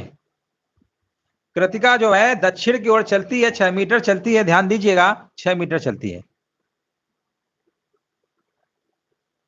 अब आप कहेंगे सर दक्षिण की ओर चल रही, मान लो यहाँ कोई पॉइंट होगा, मान लेते हैं यहाँ 6 मीटर चली, है ना, 6 मीटर चली, हमने कहा चलो ठीक है 6 मीटर चलती है दक्षिण को, हालांकि उसके मतलब ही नहीं है। अब ये देखिए कहाँ कहाँ चल रही, फिर चलती है दाईं ओर मुड़ती है, और फिर चलती है, यानी दाईं ओर चली फिर 6 मीटर चली। इसके बाद दाईं ओर चलने के बाद क्या होता है, फिर वो बाईं ओर मुड़ती है, और फिर चलती है कितना, 5 मीटर चलती है, यानी फिर 5 मीटर चल गई, ये 5 मीटर चल गई, ये 6 चली थी। इसके बाद क्या होता है, फिर वो बाईं ओर मुड़ती है, फिर 6 मीटर चलती है, फिर ये मतलब 6 चली, यहां तक चली। इसके बाद फिर क्या होता है, फिर वो 5 मीटर चलती है ना, फिर 5 मीटर यानी ऊपर की ओर चली। अब बताओ इसकी दिशा कौन सी है, ऊपर की ओर जा रही, ऊपर क्या होता है, उत्तर होता है ना, उत्तर होगा, उत्तर होगा, उत्तर। बहुत बढ़िया, देखिए तुक्का भी लगाया है तो सही लगाया है, कोई बात नहीं, लेकिन अब पेन लेके बैठा करिए क्योंकि इसमें रीजनिंग भी आती है। अब जो भी हम प्रैक्टिस सेट लेंगे ना, उसमें रीजनिंग को भी साथ में कराएंगे, ताकि पूरा टेस्ट, आप भले ही थोड़े थोड़े प्रश्न करवाते हैं, लेकिन आपको सारे प्रश्न करना है, क्योंकि इसमें रीजनिंग भी आपकी आती है। अगला प्रश्न बताइए, एक परमाणु की परमाणु संख्या क्या होती है जिसमें 20 प्रोटॉन हो और 21 न्यूट्रॉन हो। कई बार बताया है कि प्रोटॉनों की संख्या को ही हम परमाणु संख्या कहते हैं, प्रोटॉनों की संख्या को ही हम परमाणु संख्या कहते हैं। प्रोटॉन 20 है तो परमाणु यहाँ पर 20 हो जाएंगे, परमाणु संख्या एटॉमिक नंबर 20। पहला ही विकल्प आपका आंसर क्या होगा, राइट आंसर आपका यहाँ पर हो जाएगा।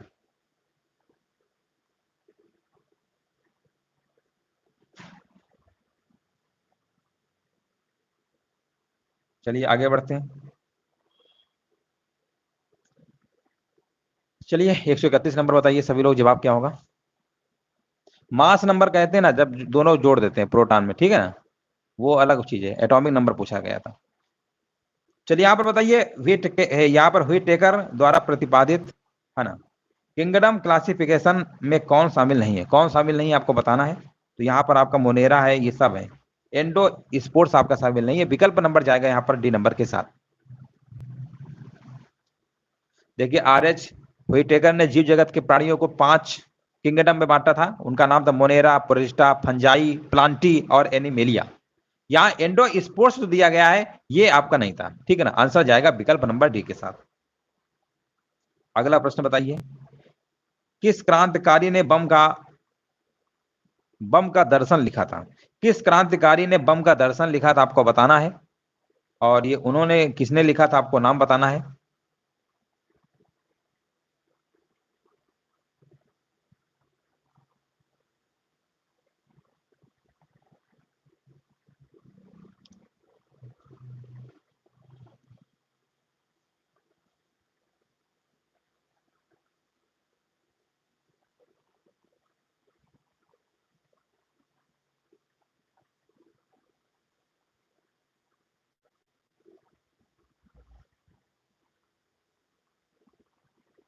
हाँ, यहाँ पे आंसर आपका क्या होगा, भगवती चरण बोहरा।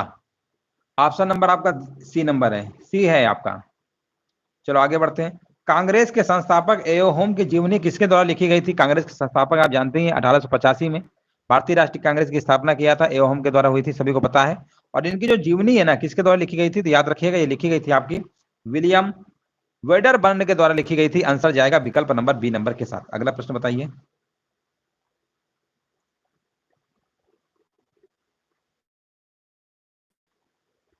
ये जो प्रश्न है आपका थोड़ा सा बड़ा सा प्रश्न है।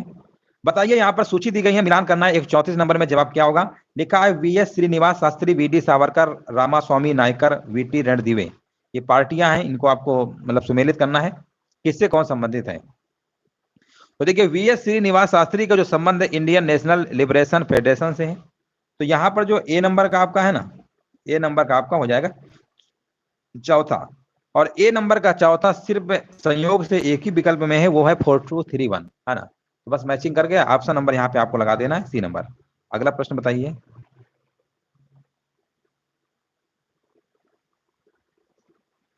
ये प्रश्न थोड़ा सा बड़ा कह सकते हैं, है ना, थोड़ा सा काफी बड़ा प्रश्न है ना। ये विकल्प है आपके, है ना। 135 नंबर देखो,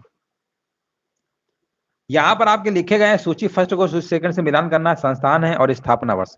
संस्थान और स्थापना वर्ष पूछा गया है, तो हम आपसे कहेंगे भारतेंदु नाट्य अकादमी जो लखनऊ में है ना, इसकी स्थापना दोस्तों कब हुई थी? इसकी स्थापना 1975 में हुई थी, यानी ए का दूसरा होगा, ए का क्या होगा? दूसरा होगा, यानी इसकी स्थापना 1975 में हुई थी। उत्तर प्रदेश संगीत नाटक अकादमी की जब हम बात करते हैं तो इसकी स्थापना 1963 में हुई थी, यानी बी का पहला, बी का पहला है आपका। और हमने कहा राष्ट्रीय कथक संस्थान जो लखनऊ में है ना, इसकी स्थापना आपकी हुई थी 1988-89 के दौरान हुई थी, है ना, यानी सी का चौथा था आपका। और बचा कौन सा? डी। डी का कौन सा हो जाएगा? अयोध्या शोध संस्थान 1986, डी का तीसरा। ए का दूसरा, बी का पहला, सी का चौथा, यानी 2143 वाला आंसर सही होगा। 2143 कहां पे था? आप कहेंगे सर 2143, आंसर जाएगा विकल्प नंबर सी के साथ। 136 नंबर बताइए।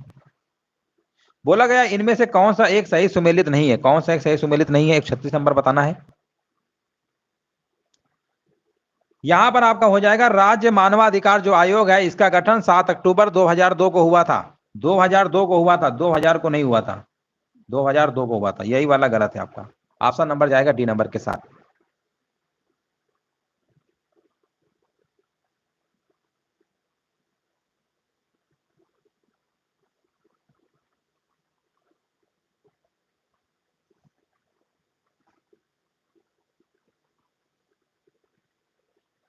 चलिए आगे बढ़ते हैं। हाँ देखिए, बिल्कुल सही जवाब है। चलिए सभी लोग कमेंट करते रहिए और आगे बढ़ते हैं। देखिए ये वाला प्रश्न आपके सामने, ये भी थोड़ा सा बड़ा प्रश्न है, क्योंकि देखिए इसमें बड़े प्रश्न आपके आएंगे, है ना, तो बड़े प्रश्नों से घबराना नहीं है। पूछा गया निम्नलिखित, यहाँ पर विचार करिए, विचार करिए। लिखा हुआ है महाराजगंज, पीलीभीत, रामपुर, सिद्धार्थनगर। उपर्युक्त में से बताना है यहाँ पर कौन सा जिला नेपाल के साथ अपनी सीमा साझा करता है। नीचे दिए गए कूट से उत्तर का आपको चयन करना है। 137 नंबर का आपको जवाब देना है। नेपाल के साथ सीमा साझा करने वाले उत्तर प्रदेश के 7 जिले हैं, वो कौन कौन से हैं? आप कहेंगे महाराजगंज है, सिद्धार्थनगर है, बलरामपुर है, श्रावस्ती है, बहराइच है, लखीमपुर है और पीलीभीत है। अब विकल्प में आपको दिख ही गया होगा। अब आप कहेंगे विकल्प में तो देखेंगे तो कहेंगे आप महाराजगंज बोला है ना, ये वाला होगा, पीलीभीत भी होगा, सिद्धार्थनगर। रामपुर नहीं होता है, रामपुर नहीं है। बस 124 ऑप्शन नंबर सी। बहुत बढ़िया, बहुत बढ़िया, बिल्कुल सही आंसर दिया गया है। अगला प्रश्न आपके स्क्रीन पे आपको जवाब देना है। बहुत ही आसान प्रश्न है।